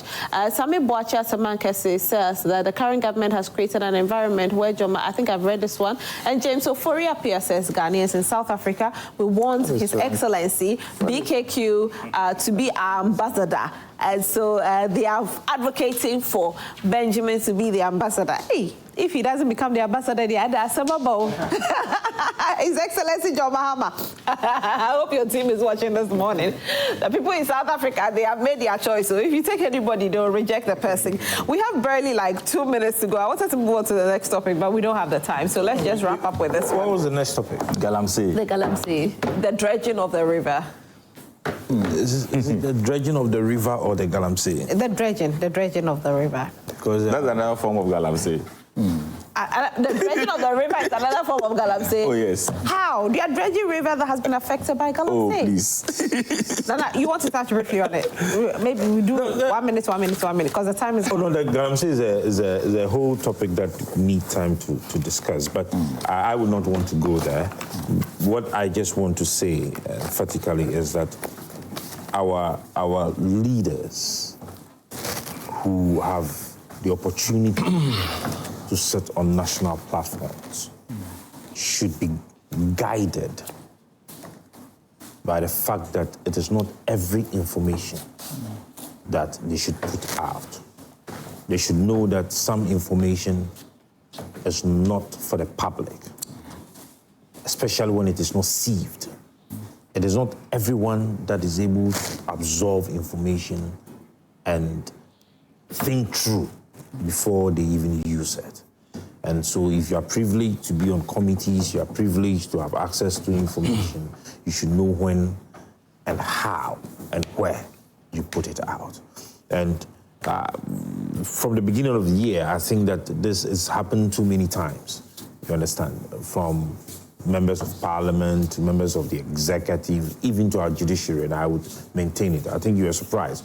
Even members of the judiciary, for a high court judge to even release, as a district court judge to release excavators, knowing very well the issues we are having with excavators and Galamsey. You understand me? I mean, he was in a privileged position, and I think that we should be guided. And I would insist that if there is anything we can do as a nation to help these people we have given authority and power to lead us, we should give them that opportunity to be reoriented on the privileged positions they have and they have been put in. All right, thank you. Rosalind, I want to make this passionate appeal to His Excellency President John Dramani Mahama, the son of, is it G.H. Mahama or something? Yeah, G.H. Yes. That it is too early in his government. Ghanaians trusted. That is why they gave him the overwhelming votes. It is too early for Ghana to be turned as a drug state. It is too early for Ghana to be turned as a money laundering state. It is too early for Ghana to be turned as a place where the young men and women in this country, who he promised to give them 24-hour economy by providing jobs, will now be turned into a state where drugs will be transporting and people will be involving themselves into drug activity. It is too early in this government. And therefore, I'm calling on him, just as he called on the security agencies. I'm calling on him to instruct the security agents, because the commander-in-chief, in fact, for you are a barracks girl, and you know how military works, and you know how security... What does barracks girl got to do with this? Oh, no, I'm talking about security. And when you talk about security, the four of us seated here, you have experience than us. Yes, Things that you have seen, we have not seen. That's true, though. People that have been killed in front of you, we have not seen. Nobody has been killed in front of me. She was in the estate part of barracks. I've not invited him. We'll go. No, you are finished. You can take a leave of us. I want to beg of him, as a matter of urgency, just as he has instructed the security agencies, they are delaying. He should let them speed up and come out and tell Ghanaians the gold that they found at Sapema, the money, the fake, and then the dollars, everything, the 12, 40 feet, 20 feet containers. And I'm surprised whether it's a warehouse or something. Because if we can put 12, 20 feet containers. It's actually a warehouse. 12, baku, 1, 2, 3, 4, 5, 6, 7, 8, 9, 10, 11, 12 at one place. We want to know. The NDC parliamentary candidate was alleged that he had $350 million worth of cocaine, which was arrested at Takoradi. Whether it is true or not, we want to know about it. And then invite Reverend Ntim Fordjour. He should let Speaker expedite and making sure that he's been invited to let Ghanaians know the truth. Okay. If he's able to do this for me, I'll be very grateful. All right. And I'll be praying for him. All right. Benjamin? Thank you, Eben, for praying for His Excellency John Dramani Mahama. Oh, yes, I have no choice. He's my president. The NDC thanks you so much. Rosalind, to wrap up, I think that we've had a meaningful conversation. The truth of the matter is that we should choose country over propaganda. We should choose country over political affiliations. I think that Reverend has gotten himself in this fix because he jumped too quickly without evidence, and he has said there are cases that the security agencies have to answer. Look, the NDC has the power to do whatever it wants to do, because remember that President Mahama didn't get just an executive majority. The universe itself gave him that overwhelming 2/3 majority in Parliament. So there's a lot of work that the NDC intends to do. We would not be swayed by the propaganda, the allegations, and all the MPP knows that the NDC is on the right path towards that building that Ghana that we all want together. What I want my good friends in the MPP to know is that it is always good to have a good opposition, a good opposition that keeps the government on its toes, that keeps the government in check. When we're in opposition, we're not running to make press conferences. You gather facts and ensure that the facts that you gather are irrefutable. But I don't know where Reverend... When you're in opposition, you have landed. Look. In Parliament. Eben. Look, if somebody say, no, they'll go and do press conference. Eben, remember. Let him land. So this NDC that we have is one that believes in the ability that the people give us the power we deserve to make their lives better. I don't think that we'll be swayed by the propaganda here and there. President Mahama is focused. He's the commander-in-chief of the Ghana Armed Forces. He will ensure that the good people of Ghana get to know the truth about this matter. But I can assure you that President Mahama is different from the one who was clearing people. If there is an issue to be investigated and there's people that have to be arrested and prosecuted, the first person to ensure that will be President John Dramani Mahama. All right, Benjamin. Thank you so much, gentlemen, for making time with us this morning. And to all of you that stay glued to your television set this morning, sending your messages to us on WhatsApp and on Facebook, we are very, very grateful. We'll say a very big thank you to Franco Trading Enterprise for always having our back. Whatever gadgets, whether mobile phones, television sets, CCTV cameras, we say worry no more. Just go to Franco Trading Enterprise and they'll sort you out. Franco Trading Enterprise, still and still. Phone, Papa Pa Fie. And so I want to say a big thank you to my guest. Accepting the ambassadorial. He will accept it if given to him. Yes. But if the people are calling on him to be, he has no choice than to serve the people. He will. Yes. So my question is, and he'll be a fantastic ambassador. The same way you call him now and he picks up his phone and he will pick up. When he is... So now, he will pick up. He will pick South up. Africa is visa free. Don't use this one if you want to go to visa free. If you want to go visa free, I want to say a very big thank you to Nanaya who represented the Movement for Change, Ebenezer Nartey who represented the MPP, and Benjamin Kwashi who represented the NDC. Thank you so much, gentlemen. Now, yesterday we didn't hear good news, and we lost our very own Awana, DJ Awana, after a short illness. May his soul rest in peace. Sometimes times we want to question God, but we always know that God knows best. And so we, at this time at Multimedia, we commiserate with the family. It's a difficult time. We'll keep the family in prayers. And if you are anywhere watching us this morning, please keep the family in your prayers as well. And we pray that the soul of DJ Awana will be at rest.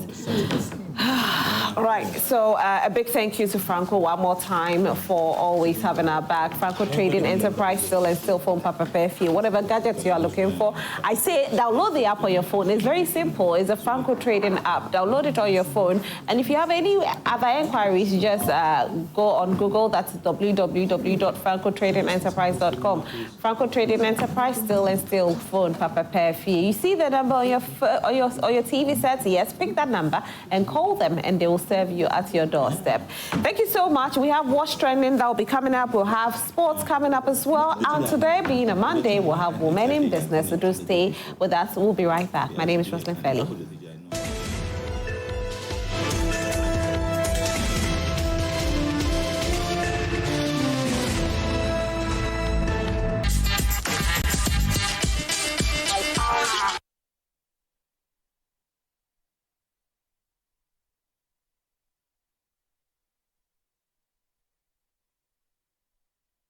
Hello, hi.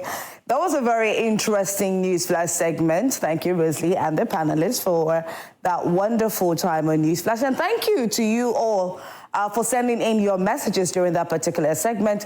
But do not let the fire go down. Let it keep on burning through hours from now to 10 a.m. because every single thing that we are doing on here is super packed just for you. And so we want you to be interactive, continue to be interactive with us on our social media platforms. It's the only way that we'll get to know that you're enjoying or you are loving every single thing that we are doing on here on Prime Morning. My name is Asietua Akomia, but you, my lovely viewers, you can call me the Golden Girl.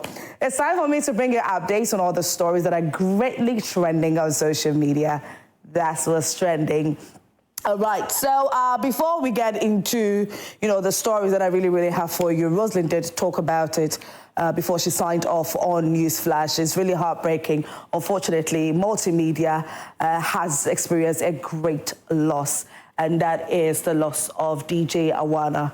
DJ Awana, incredible DJ with Adam, and it's a huge loss for us. And so this is what we'll say, that he's contributed massively to Multimedia. And so we thank him, and we pray and hope that he rests in perfect peace, and that God keeps him in his bosom. And our deepest and heartfelt condolences goes out to the family, friends, and loved ones of DJ Awana.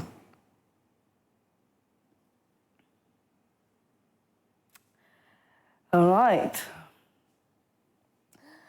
Whew. Let's try and shake things off a little bit. Okay, so let's get right into our trending stories for this morning. And I hope that you're getting ready to be interactive with us on our social media platforms once again. And so, ladies and gentlemen, so over the weekend, there was a video that was greatly trending on social media where a senior high school student, unfortunately, I don't know if he was trying to show that, yeah, me too, I did, me too, I be G, or like, me too, I guess something interesting in my home or something like that. But why would a senior high school student, decide to take a weapon, and I mean not just any weapon, but a gun to school just to show his friends in senior high school? Well, this Adventist senior high school student is greatly trending on social media after mistakenly the gun going off and shooting a colleague. And so this is an official communique from the school stating exactly what happened. Let's see. So it says that, dear sir, brief reports on the shooting incident in Adventist Senior High School, Bantama, Kumasi. Now the background, here it is.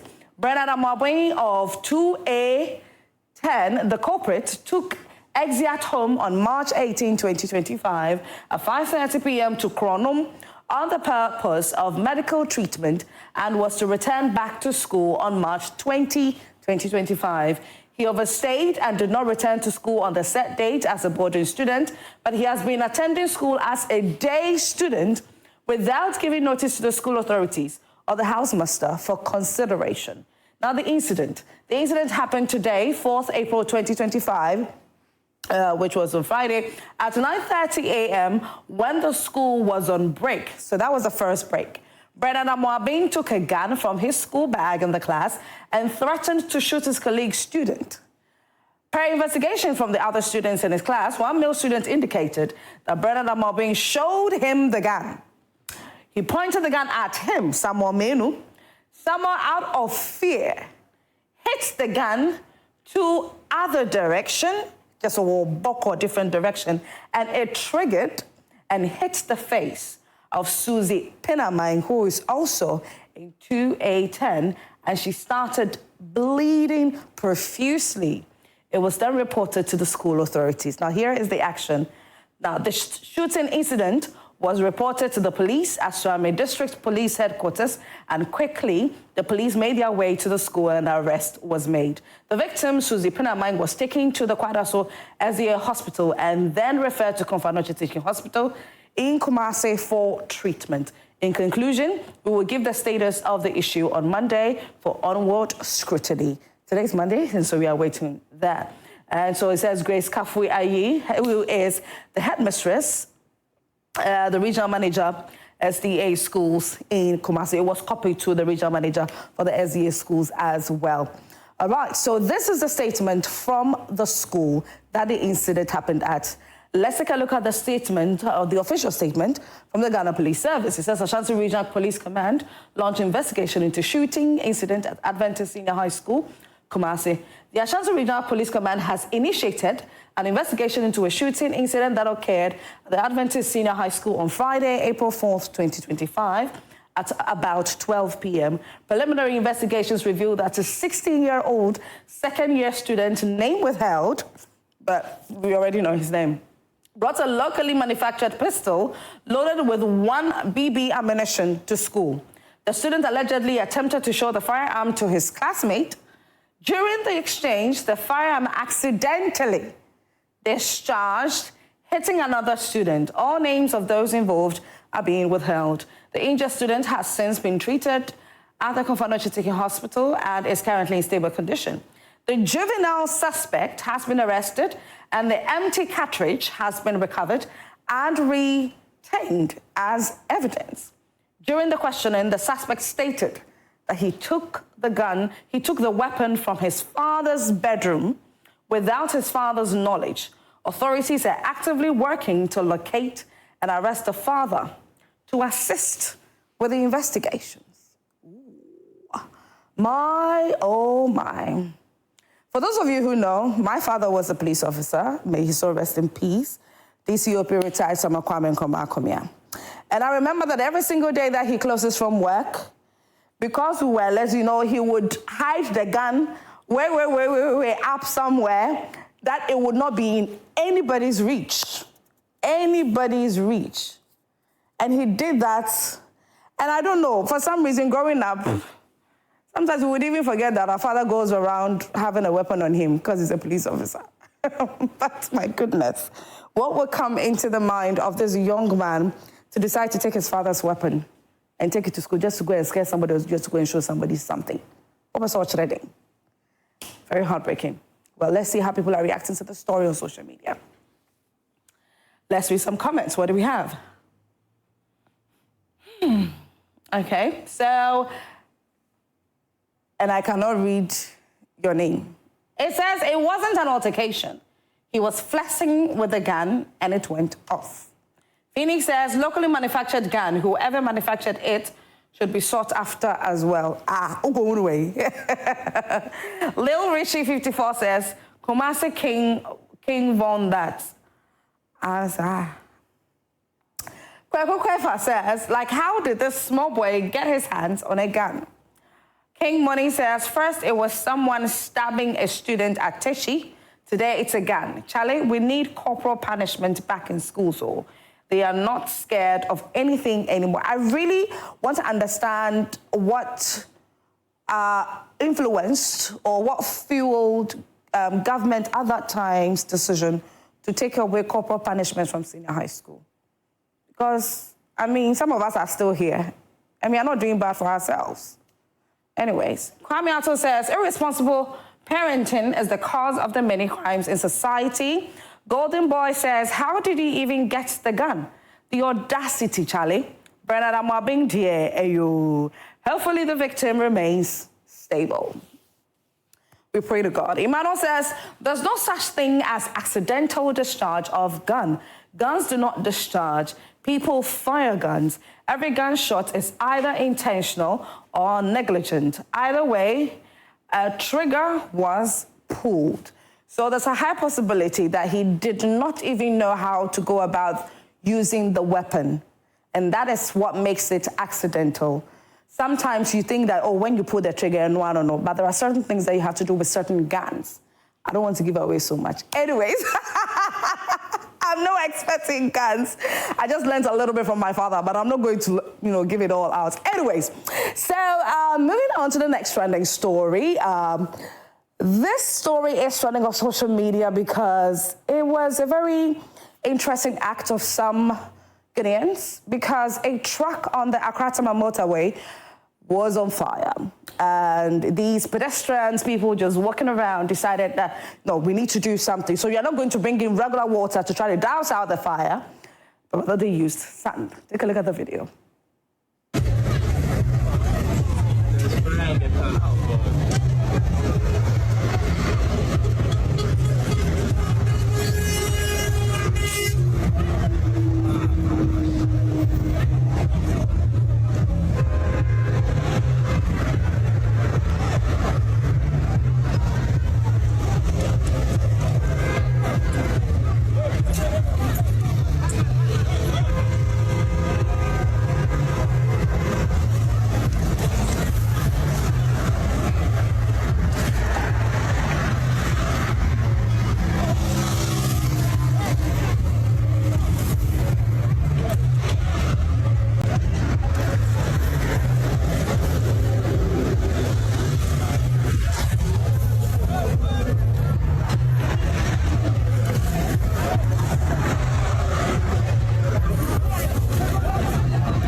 Looking at the fact that there's a car on fire, you can literally see flames coming out of the truck. And then you get the courage to even climb up the truck, to try to get closer to where exactly the fire is consuming. I'm also a fire service, because I'm so bit but this guy in particular, guy when I make some free and won't. All of them. Anyway, so this was very kind of them, very, very beautiful to watch, but let's see how people reacted to this. Shavora says, the guy that went on top, oh, you see what I was saying, Charlie. The guy that went on top of the truck did massively well, Charlie, yeah. He needs to get a job with National Fire Service. Kwajo Bless says, there are always people with good and kind hearts. Good job, guys. Good job, good job. Balak Watson says, kudos. Ms. Loberg says, when police stop you for not having fire extinguisher, you will complain. Thank God for them showing up to help. This, very important. I am born blessed says, Ghanaians and good hearts are like 5 and 6, Charlie. We always have each other's backs, regardless. Irene says, brave people, God bless you all. Oba Pananama Sewa says, oh, God richly bless you guys. I nearly cried. Oh, did you? Anita Answer says, the guy who climbed with the yellow gallon, a real MVP. I tell you, he's the icon here. Future President says, fire extinguisher. Fire extinguisher, they tried for the driver, but please, let's do well to get that. It's a requirement, it's a necessity for every truck, every car. So please, if you know you're a truck driver, if you know you're a driver, be it whatever car you use, it's very, very important that you always have fire extinguisher in your car. To douse out the fire. Anyways, well, you can contribute to this. You can share your thoughts with us on our social media platforms. Or you can take our WhatsApp number 055-157-5757. Moving on to the next trending story. You know, there are so many times that you think that market women, there's a high possibility that about 80 to 90% of market women are not very fluent in the English language. Now, not just being fluent, like speaking regularly, they may not even know how to read the English language properly. But this particular yam seller is trending on social media because herself and other groups, other women who are also yam sellers, were present at the funeral of their fellow yam seller from the market, and they were there to give a tribute to the deceased. Now, what amazed people was the fact that the woman who was leading the yam seller group at the funeral spoke fluent and beautiful English. Take a look. Good morning. Today, Yam Sellers Association, we are here to mourn our beloved Vida Odru. In fact, the family has lost a great hero. We have lost our everything. Vida was our counselor. In fact, he was. Good morning. Today, Yam Sellers Association, we are here to mourn our beloved Vida Odru. In fact, This is very beautiful, isn't it? Something you would least expect. But you should hardly underestimate anybody, by the way, because you might never know. People could surprise you, just as this woman has. Anyways, let's see how people are reacting to this. On social media, okay, C. Nana Dong says, okay, hearts, eyes with hearts. Yes, you have proved yourselves.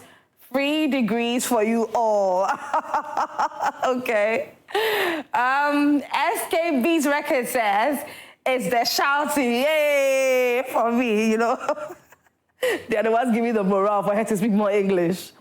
Miss Mabelta says, kudos to her. Her late friend would be proud and smiling from afar. And Nyame, okay, I don't know how to pronounce it, pardon me. It says she is educated, Yam Sellers Association. Mrs. Angie Boffo says, Kumasi Yam Sellers Association left the group chat. We love you regardless, our mothers. Oh, I don't know, sir. Kumasi, why do people do that to Kumasi people? Getty's Care says she has really done well. Mayati so say, I say, cunning, say it all. My name is Dua Akumia. Before I go away, I need to thank Fashion Crib for this beautiful dress that they gave me for the morning show.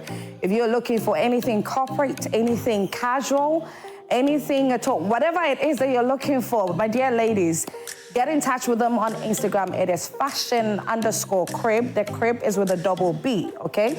Fashion Crib on Instagram, and they will cover you beautifully. And it is pocket friendly as well, so you need not worry about the price.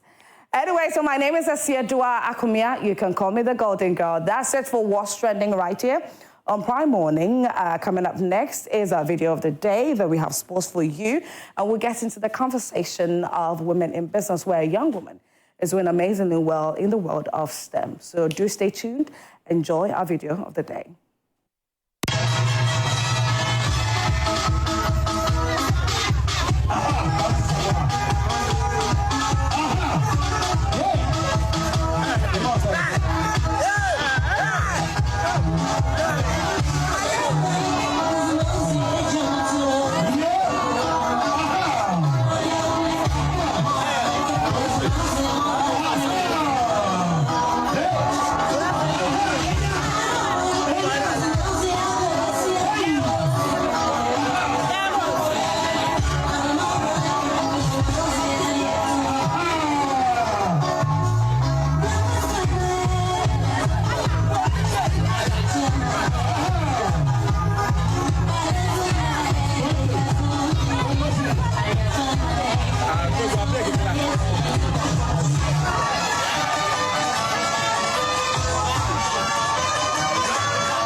Well, I trust you're all doing well. Thanks so much to Esiedua for bringing us all of the birthdays and everything that's trending.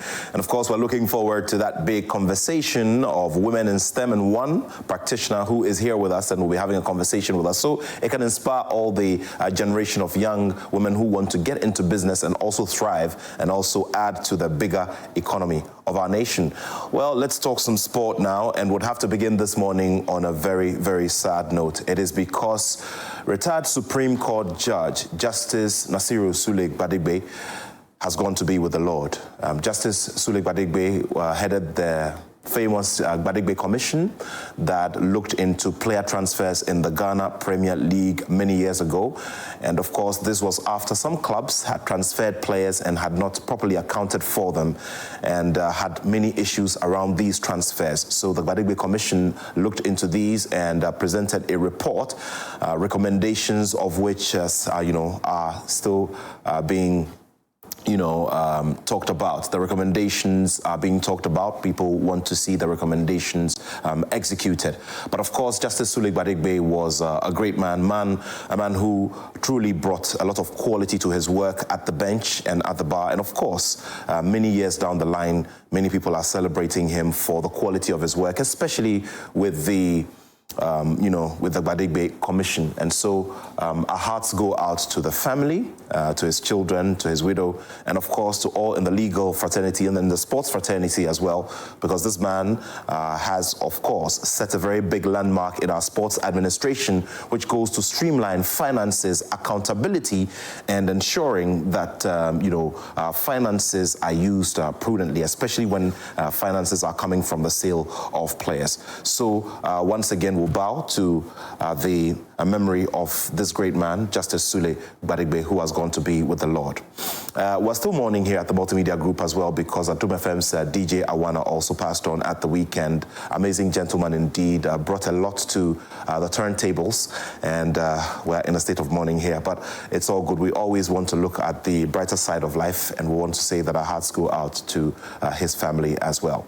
Let's now go into the Ghana Premier League and what we saw at the weekend, which is making us see that the football season, which is about to end gradually, will go to a very, very interesting finish. And this is because Heart of Lions, Kwando-based Heart of Lions, who came to the party greatly this season upon their return, now are giving a very, very big indication that they could be causing some trouble getting towards the finish line. Well, they played out a draw with Kumasi Asante Kotoko, and of course their head coach, Dr. Prosper Nategum, has been speaking as well. We'll bring you all of the highlights from the Ghana Premier League. And then after that, we'll take a look at the table and how it's looking, because Accra Hearts of Oak have shaken themselves off these chain of losses and inconsistent results and now have recorded a win. How does that impact their position on the Ghana Premier League table? We'll look at all of that. Let's go for the highlights now.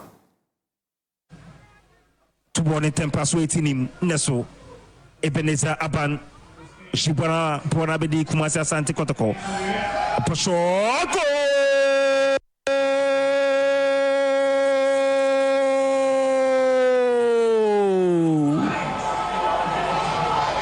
Ego.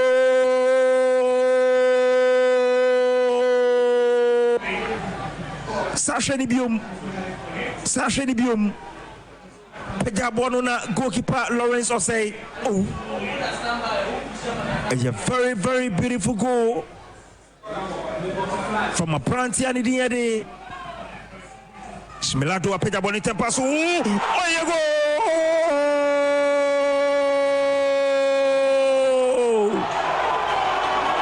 There you go, Mokano.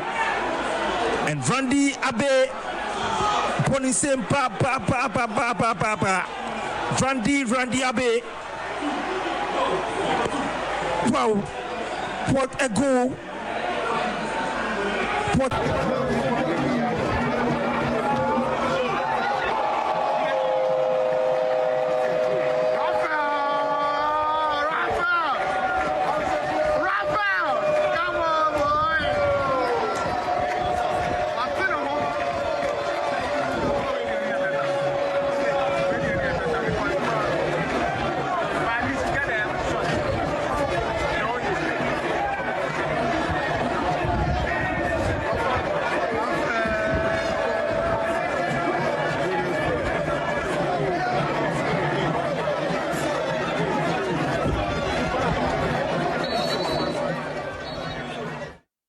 Well. Okay, so let's quickly take a look at the Ghana Premier League table now. And after those chain of results, Accra Hearts of Oak now showing some strength. Maybe it's the Accra Sports Stadium factor. Do remember that the Accra Stadium had to be temporarily closed by the National Sports Authority, led by Mr. Yawan Pufo-Ankra, because of an infrastructure audit that was ongoing. Well, some negotiations have gone on in the background, and now Accra Hearts of Oak get to play at the Accra Stadium with a very good pitch. We have to talk about that as well. So there it is.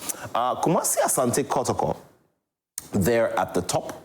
We still have Bibiani Gold Stars in second place. And then also Heart of Lions in third place. Now, do remember that Heart of Lions played out a draw with Kumasi Asante Kotoko. Accra Hearts of Oak then find themselves there. So this is what the situation is looking like. This could change at any time because there are some outstanding games to be played as well. And so it's Asante Kotoko, Bibiani Gold Stars, Hearts of Oak, and Hearts of Lions, beg your pardon, and Accra Hearts of Oak. So let's see how things shape up as we go along. But Accra Hearts of Oak could have jumped up the table some weeks ago, but for those two straight losses that they recorded, in the Ghana Premier League.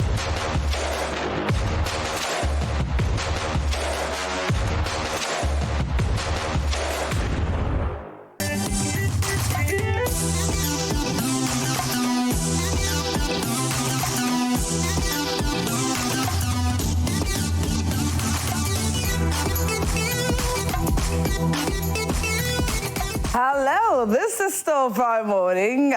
If you just tuned in, well, welcome. Is this your first time watching Friday Morning? This is Friday Morning, and welcome to the family. We hope that you do not go away watching any other channel, because this is where we bring you every single thing that you need to know. Lifestyle, entertainment, health, business, sports. What is it? Entertainment, we've got you covered. My name is Esiadua Akumia. You can call me the Golden Girl. It's time for Women in Business. This is a segment that we put the spotlight on women who are doing amazingly well. We give them an opportunity to tell us their story, tell us what motivated them in the various fields that they find themselves. And so if you are a young woman and you are planning on being an entrepreneur, well, this conversation is great for you. So get your pens, notes, notebooks, papers, jotters, what have you, your phones, and get ready to note down very, very important nuggets that will be shared today on Women in Business. Today, my guest, the topic for discussion is all about the urgency of STEM in, educating children. And we know that STEM has been a huge factor here in Ghana for the past few years. It's been a huge contributor to Ghana's educational system. And so we want to take a look at it critically when it comes to children. And so my guest is in the person of Nana Ichasmedu Boateng, and she is the co-founder of Asustem Robotics Academy. She's here to tell us all about it. The motivation behind her, the motivation behind the academy, how the academy is doing, and every single thing that you need to know when it comes to being an entrepreneur and also a woman. So get ready and learn. Good morning, Nana. Good morning. How are you? I'm doing well. Yourself? I'm doing fine. Are you okay? Are you fine? Give me some. Yeah. Yeah, okay? You're good? Okay. Yeah, I'm good. There we go. How was the weekend? Oh, it was okay. It was okay? Yeah, aside my STEM business, I'm also a pastor, so... Yes, I was going to come there. Yeah, so it's been very fulfilling. Very fulfilling. Yes. How does it feel being a woman of God and also running a STEM academy?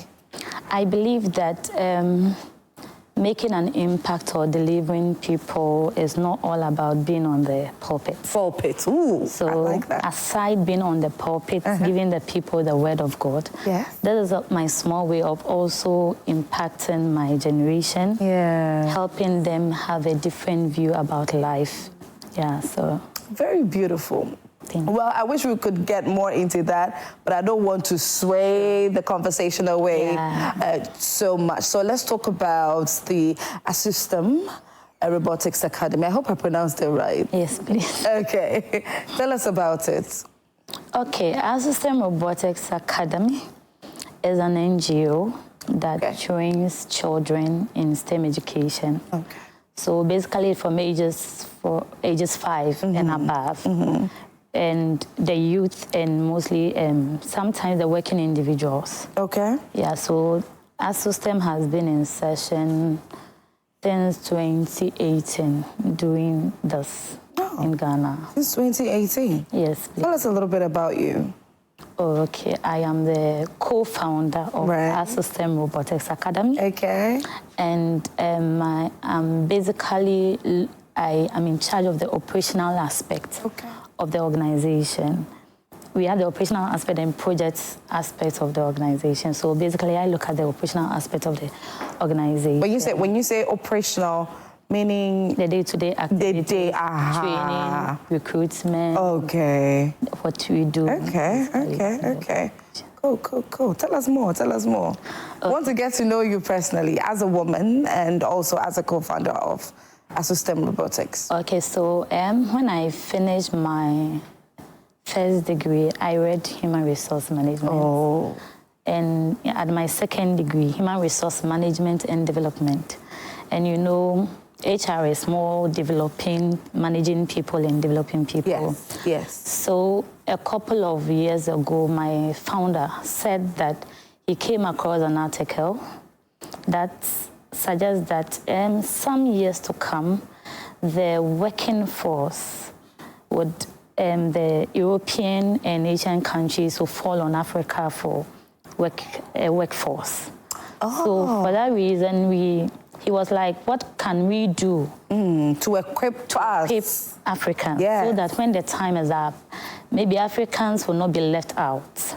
So he shared this thought, and I felt that it's something that, as a good citizen, if you identify a problem in your country, you should do something about it. I think it's a very brilliant idea, because over the weekend I was having a conversation with a friend where, you know, he was telling me about certain IT jobs and all of that, and was saying that in the United States of America, Indians have taken over when it comes to IT. Sure. They are super when it comes to IT. Everywhere. And apparently in India, if you're not doing these two careers, IT and doctor, you're not really seen like that. Yes. So there are a lot of people who are into IT. Yeah. And look at the way all over the world, people from India who are into IT are being employed. Yeah. So it's a good thing. And even if you're looking at Ghana, you see when we want to do this road construction and stuff, mostly we have to go outside. Yes, and go and look for workforce. So yes,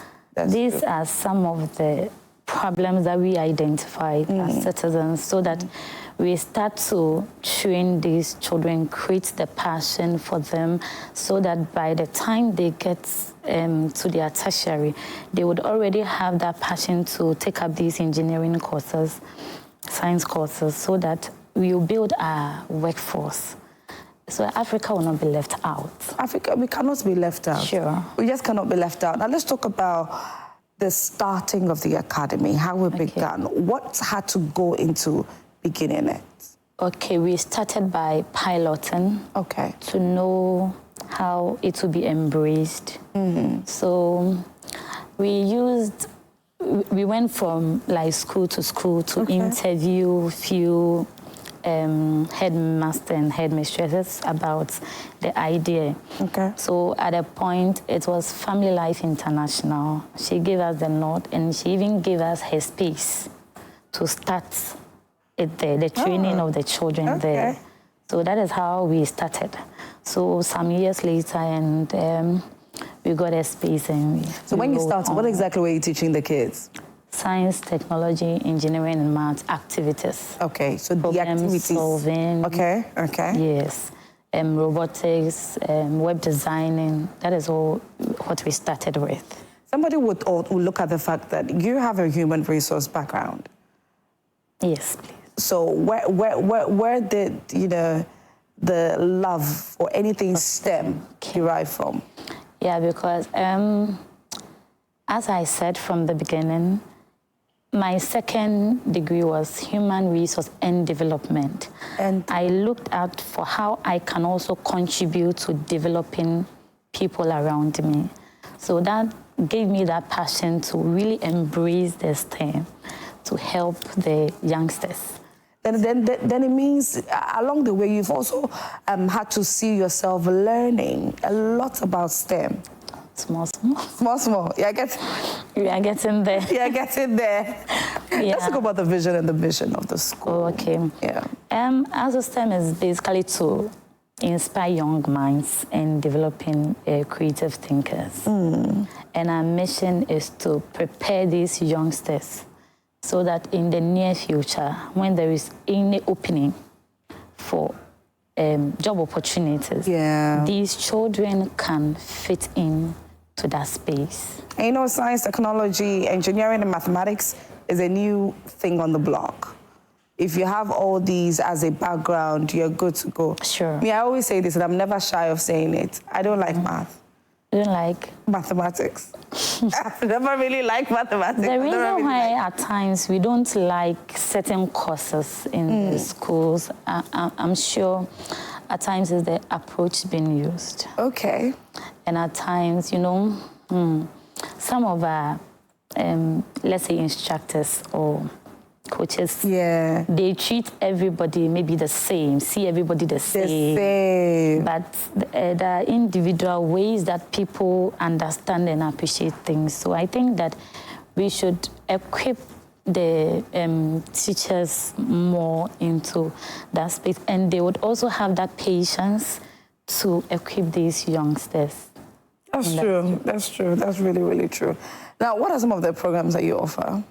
Okay, we offer applied science, robotics, programming, web development, and Internet of Things. Okay. Yeah, so that's basically some of the programs. Earlier you mentioned how it started, and then the school, you know, you went to the headmistress and then giving you the opportunity to start with her school. So moving forward afterwards, what criteria exactly were you using to choose the schools that you worked with?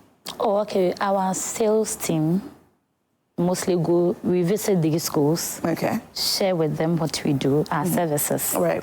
Then, if they are interested, they sign up with us to come there to teach them. So we have that in-school partnership. We also have our Saturday sessions, which is mostly through advertisement, referrals from people. Okay. Yeah, so that's how we've been able to get people to. That's nice. And how has it gone so far? It's been great because we always have new people rolling in. Oh, that's incredible. Coming for the program. Yeah. Yeah, so it's been very great. Nice. So since the topic, we are focusing more on children, getting children on board. How was it like working with them in these various fields of STEM? It's exciting, I must say. Children always want to see something new. Oh. They want to know something new. Okay. And STEM, our Smart Kids curriculum, is designed such that every day with a new activity. So what age brackets do you work with mostly? 5 years to 15 years on the Saturday sessions. Okay. Yes. So the curriculum is designed in a way that anytime these children come on Saturdays, 9 to 1 p.m., they are doing new things. Okay. And by the time we are done, you see the excitement of these children, what they have learned new on that day. How many children so far have you had? Just since we started, we could say we've trained about 7,000 to 6,000 thereabout, because it's a program that we mostly do across everywhere. Yes. And it comes in cohorts. So let's talk about some of the feedbacks that you've had. Okay. Because the children will move on. You move on to a next set of children, and then it goes on and on like that. Okay. The previous ones, the ones that have come to study with you and have moved on and all that, what are some of the feedbacks that you get concerning them? They are very much okay with what we do. Okay. So for instance, let's say that a child relocates to US. He or she would like to have an online session for us to continue with what we are doing. Nice. And there are instances that you know, as parents, at times Saturdays, funeral and wedding. Yeah. So a child wouldn't like to follow his parents to maybe a funeral or a wedding. Is it okay, or, you know, just being home? They tell you that I want to come to assist them.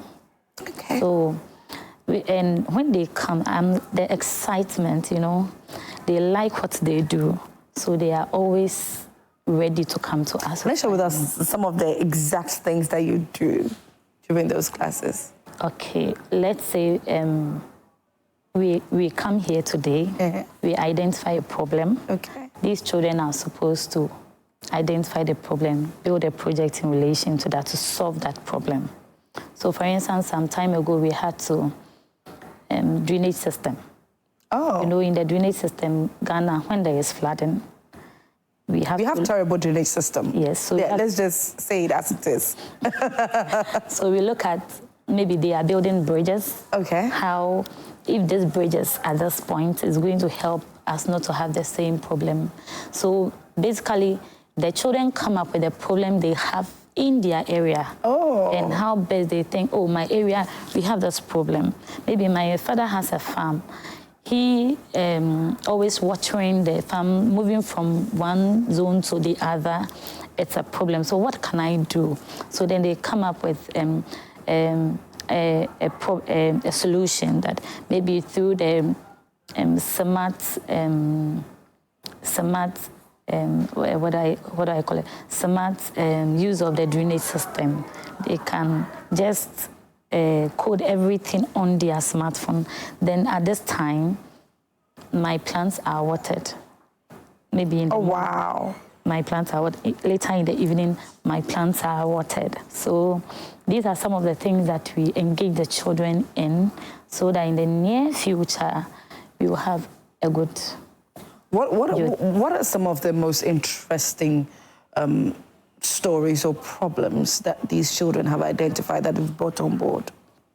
Okay, example is what I just said. Okay, the drainage system. Right.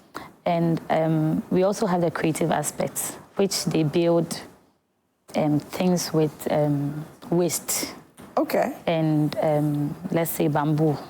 Oh. So a couple of months ago, they built the Flagstaff house with bamboo. Yeah, please, do you have a picture of that? Oh, you did it? I wish. Please get us a picture of that. Our website, we can get. They built yes the Flagstaff house using bamboo. Yes, with bamboo, and that is very inspiring. Whose idea was that? We have creative aspects of the STEM. Yeah. So our creative tutor came up with that. Okay. That this is what the children have to do. Okay. This today. Yes. Yes. So they came up with it, and it was very nice. Oh. Yeah. So that nature is trying to get us the image for you know, the bamboo, the Flagstaff house that was rebuilt by the kids using the bamboo. Oh my God. Yeah. So. I wish. Okay, let me do this so that we can get a better look at this. Because I hope that my cameraman is getting ready. Okay. Yeah. So we have it on there. Nanisha, behind you. Sure. Yes. Yeah. These are some of the things. We use the bamboo too. The bamboo. That's what the stadium? Yes. Right? Okay. Yeah, then that's the smart house that everything is automated. Smart house? Like you enter is automated. Everything in there, the lighting is all automated. So you know, sometimes when I think about these sort of things, it's beautiful, it's incredible. Sure. It looks like technology is making things easy for us. Sure. It's advancing. But have you also sat down to look at the fact that one or the other is also making us very, very lazy in a certain way? To some extent, right? To some extent. For instance, using the Yeah, ChatGPT. Yeah. Do everything. Everything. Yeah. I mean, this automated house, I love it. It's beautiful. It looks very, very nice. Yeah. Imagine you live in a home where the moment you enter, you press a remote, door opens for you. You don't have to draw the curtains using your hands. Yeah. You use a remote to draw the curtains. You use a remote to put on the lights. You don't do anything. All you have to do is, well, probably, I think, before I realized, we are getting robots to cook for us and all. Oh, I think it's somewhere in China or something like that. It will be in Ghana, I think, very soon. Very soon. Yes, because some of I think I visited one restaurant some time ago, and the waiter was a robot. The waiter was a robot? It was a robot that came to serve. So I think the way things are going, that is the future. So we have to prepare to embrace. And we would end up no more needing human labor. It will take a human being to code. To operate all these. So one way or the other. Still. And that is the reason you still need IT. Yes, please.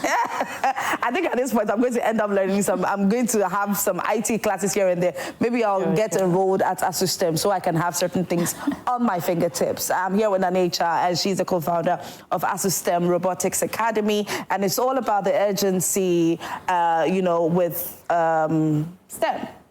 In education in children. That is the conversation for today.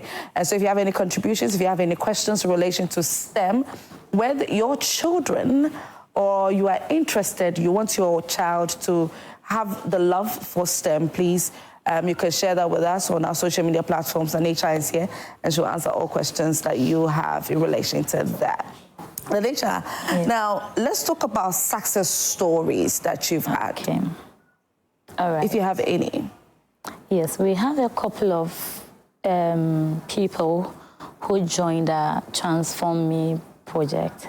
Transform Me? Transform Me. That is a partnership we have with Lenovo to train the youth of the country, the youth in the country. So we have people that came on board, beneficiaries that after the training, some of them gain employment. So it has also helped some in their working space. Okay. Yeah, so these are some of the success stories, and we track them to know if what they learned, they are really applying. Applying it. So we are happy to hear of a few that did not end there. Yeah. But they are still with the program. Oh, the future is very huge and bright. How do you fund everything? Like the way you said As funding. Yes. Let's say with the Transform Me project, it was solely sponsored by Lenovo. And we have this partnership with Telecel, that Telecel have outsourced their CSR, the STEM aspect to ASUSTEM. Okay. So we also move across the regions to train children, the primary school, the GHS. So Telecel sponsors this one. Lenovo sponsors the Transform Me. So when it comes to the Catch Them Young, which is the basis one, that is when we charge little.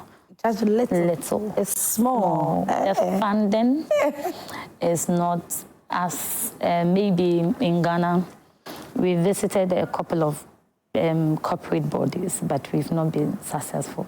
Hey, so we are corporate bodies here in Ghana. Sometimes we'll take you up in prayer. Sure. Yes. We are still praying. Yes. Yeah. We hope they will come on board, because this is an initiative that we look out to go across all the regions of Ghana, not some selected few, because we want every Ghanaian child to benefit from this program.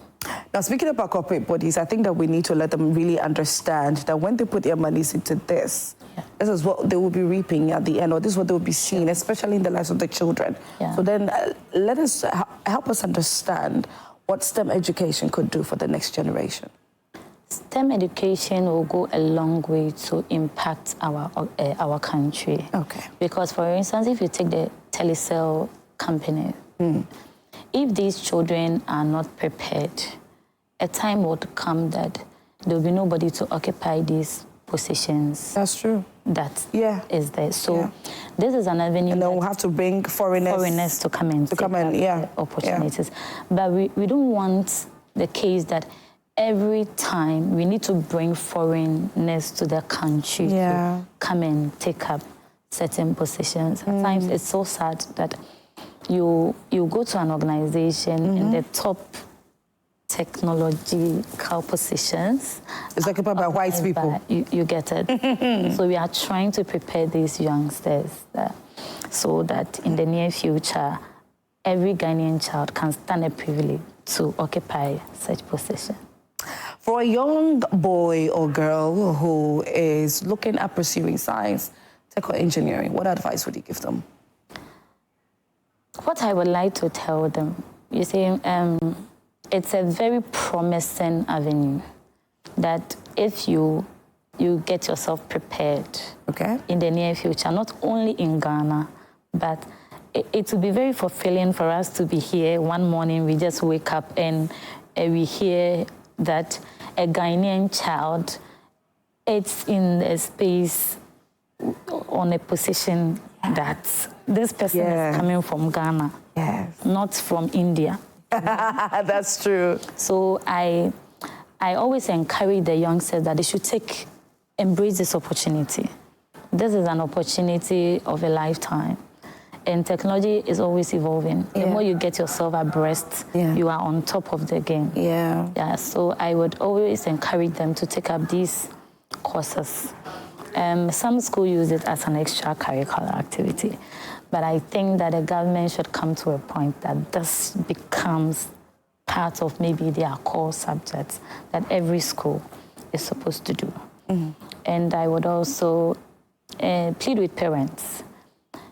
It is not all about being the lawyer or a doctor. That we should leave the children to, we should guide them to what we identify that they have interest and their passion, so that we guide them to it. Because most of the times you can allow a child go to take up a certain course at the university. It comes back and it's like, that is it, this one. I'm actually not pursuing the course I studied in university. Oh, wow. I have a degree in a different field. Okay. And then today I'm doing... You did it for daddy. I did it for my parents. So this norm needs to change. So we should give the children the opportunity to choose. As parents, we are to guide them. And we should always look out for the opportunities, not what we think it will be best for them. We should look out for the opportunities, as the world is always changing. So we should look out for opportunities. What is my child going to study in school? That when he comes out, it will not be difficult for me to go and look, he or she to look for a job. But the opportunity will be there for the child to just grab it. It's better. I know we are focusing on children, but for an adult, is it too late to pursue any course in STEM? Not at all. Okay. Not at all. Because we have the G-Power. That is mostly for girls.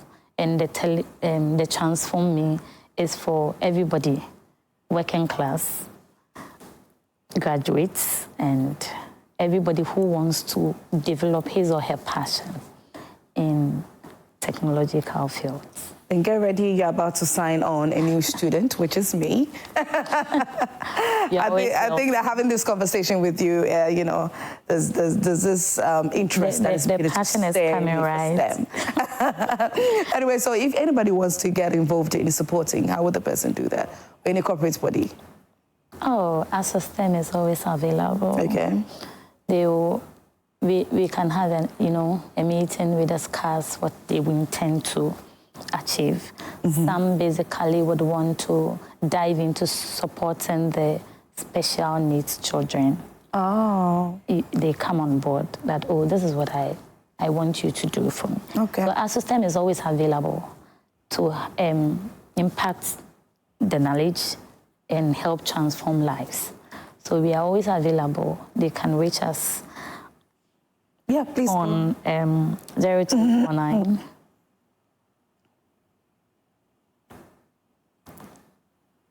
0249 through our website too. Yeah. And they can reach us on 0246 496099.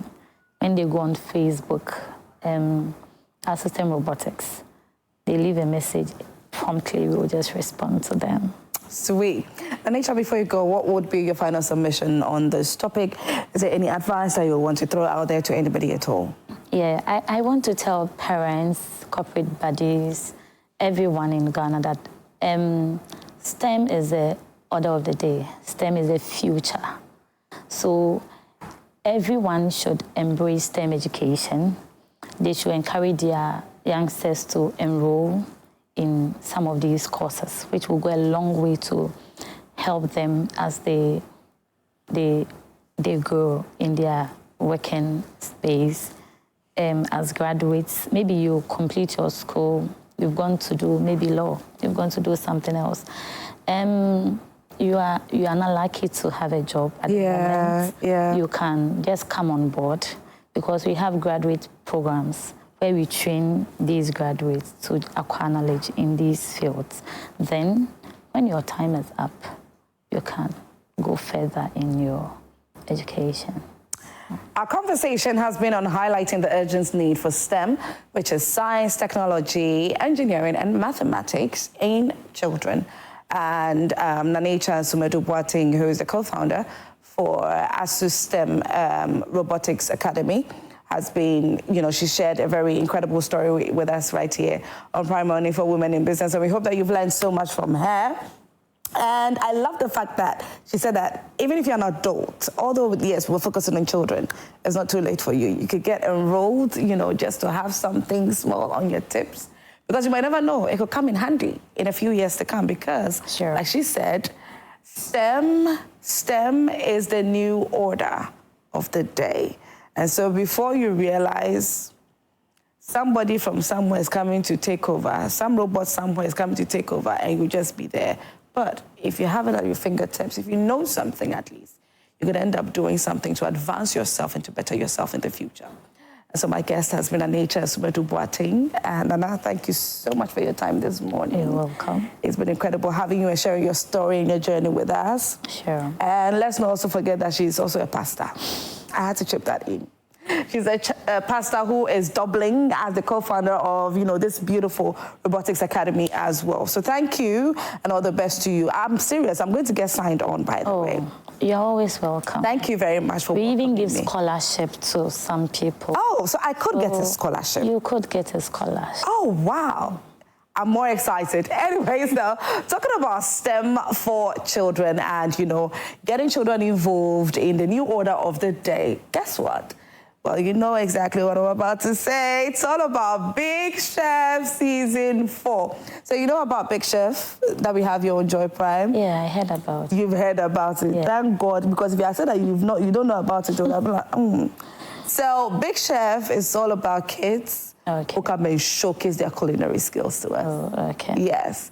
That's all that they have to do, showcase their culinary skills. So it's a competition. All right. And then the winner gets to go away with a whole 10,000 Ghana cedis. Wow. And some gift items from our sponsors. Oh, okay. It's so beautiful. Maybe we can also give that winner maybe a 6-month scholarship to come and learn some of so that it helps.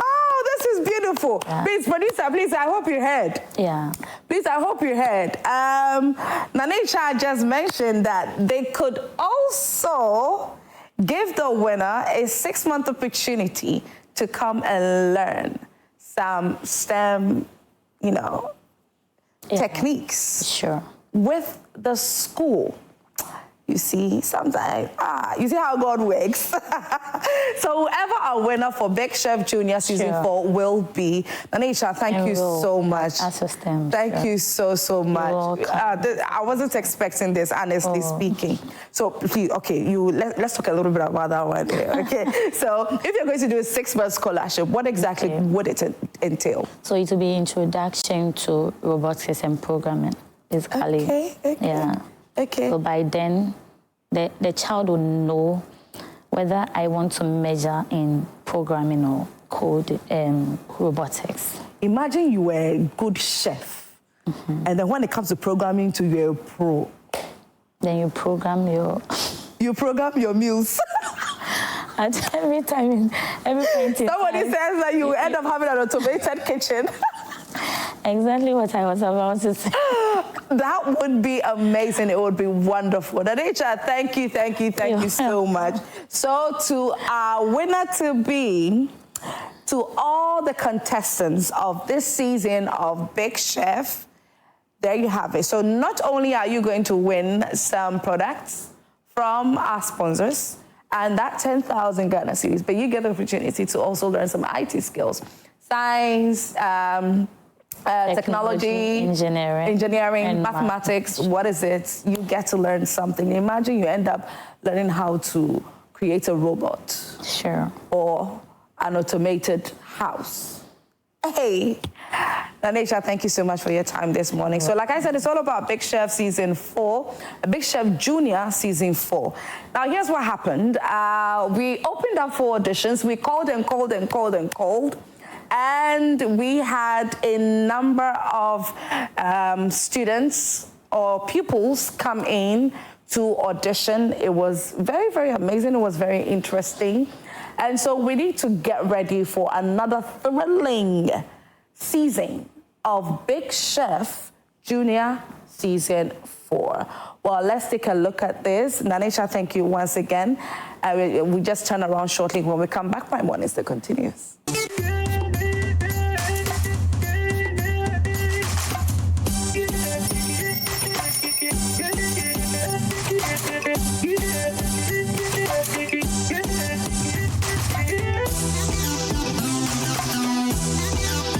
So there you have it. It's all about Season 4 of Big Chef Junior. And so thank you to all the pupils, the kids, the children who came to audition. Very soon, the brand new season is going to start, and it's going to be very interesting, very loving, very sweet. What is it that you remember about Big Chef, Rosalind? Rosalind is here with me, by the way. It's been amazing. I mean, I saw a set of the auditions, which happened on Saturday. You know, I saw it on social media. You haven't seen it, except you should go on social media and see what happened. But we'll be showing you just a little bit of what happened as well. And I like the fact that the young ones are able to, you know, display their culinary skills. They cook what I can't cook. I saw the breakfast challenge. I think there was a main dish as well. I forgot. There were so many things that they had to do, and they were put in groups as well.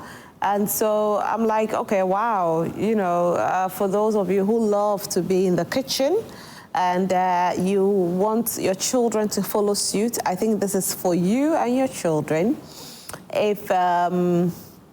If ever, you know, your child loves to cook, you have to take advantage. And I love the cash prize on it, you know. It's 10,000 Ghana? Yo, 10,000 Ghana. That's a lot of money. You're not talking about 1,000 cedis. You know, when we talk about children, people think, oh, because the person is young, let's just give the person some 1,000 cedis and it's all right, because children, 1,000 cedis is a lot of money, you know. So the cash, it's not just cash prizes, like everything put together, that will sum up to the 10,000 Ghana cedis, 10,000 Ghana cedis, sorry. And I think that this is a great one. How I wish that they had even extended the date further to have other children also get the opportunity to partake in it. But, you know, if they try to do that as well, what's going to happen is that these ones will not get the opportunity. So you can try the next season, you know. But hey, this is a great one, I must say. Big Chef is not going anywhere. We are here to stay. Big Chef will keep on coming and coming and coming. And so if you do not get the opportunity to be part of this season, just prepare yourself a little bit more for the next season.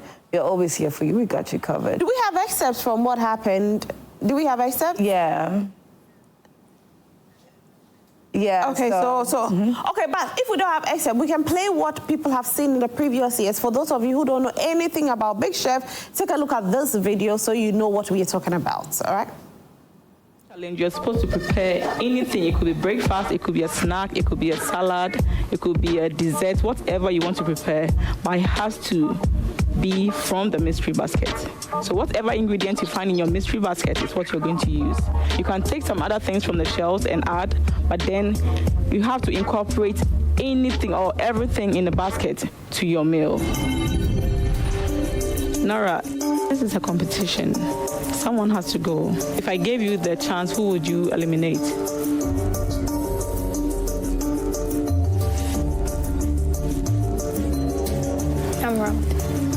Emerald, can you join us, please? Would you like to go home today? I'm not going anywhere. So, but do you have any clue why she said that? She's not going anywhere. Yeah, I understand, but I just want to know if there's any friction between the two. I know that's where it's coming from. No, I don't think so. Are you okay? Are you guys okay? So who would you like to evict?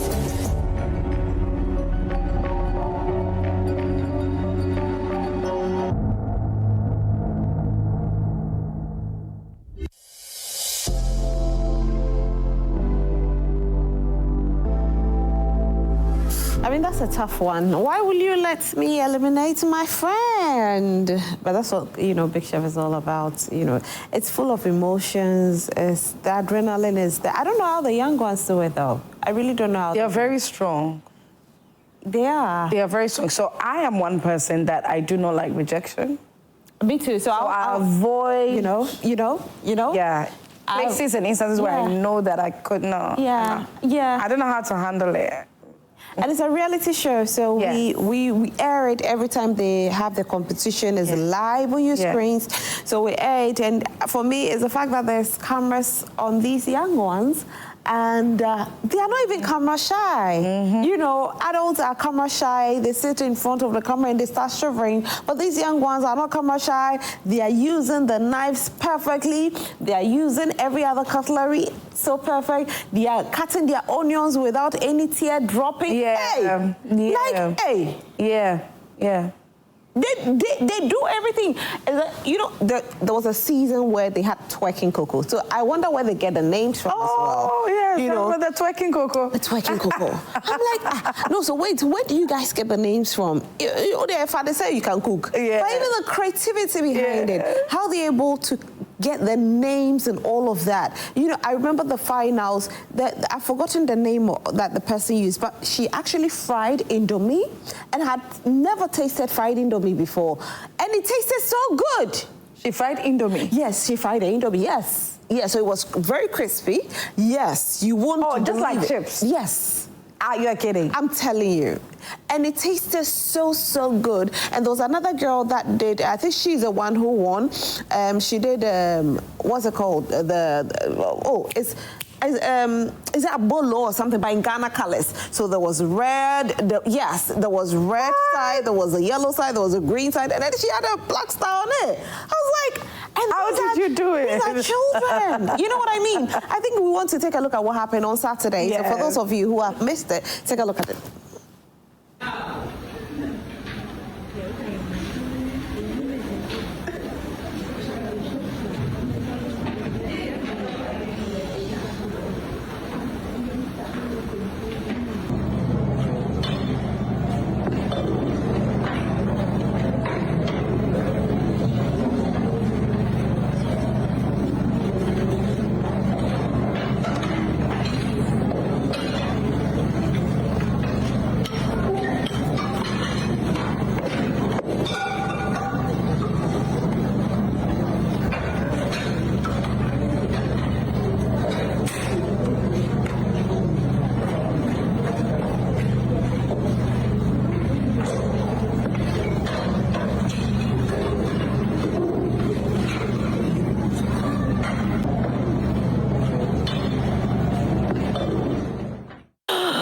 Yeah, so that's what happened on Saturday at the auditions to get the perfect people, the perfect 12. The perfect 12, you know. For the season. I mean, the 12 are very lucky and definitely extremely talented. Yes. Because having over 200 entries and you making it to the top 12 is something else. Even with the 200, you're not even, you know, like... It's over. It's over. Because it was difficult for them to go through all 200. Yeah. You know what I mean? Like, you know, it was like, okay, you know what? Let's narrow it down to 30. 30 went to present in front of the judges. Yes. Then there's a top 12. And I don't know. I definitely know that these 12 are exceptional. And I'm excited about, the future of Ghana's culinary sector, because we are definitely going to be tasting something extraordinary whenever we go to the restaurants and the hotels coming years, because the love for the job, the love for what they're doing, the passion is something else. And I love their creativity. I love the creativity they bring on board every single time. So I know that the future of the culinary sector, like you mentioned, is about to be brighter than, we've ever experienced. And so they'll be officially outdoor to the entire world on the 20th of April. And then officially, Season 4 for Big Chef Junior will kickstart on the 27th of April. But the auditions will be airing every Sunday, 5 p.m. sharp. 5 p.m. sharp. Stay glued to Joy Prime. Do not tune out at all. Yeah, watch with your kids. Yep. And that will be it for today's show. We've had an amazing time, I must say. A great time with you guys. Yep. And congratulations to all the young ones. The 12 of you, congratulations to you. We wish you the very best in the competition. All right, make your parents proud, make your school proud as well. And that's it for Prime Morning today. We come your way again tomorrow. Do enjoy the rest of your day. My name is Cecilia Duakomia. My name is Rosalie Felly. Bye. Bye.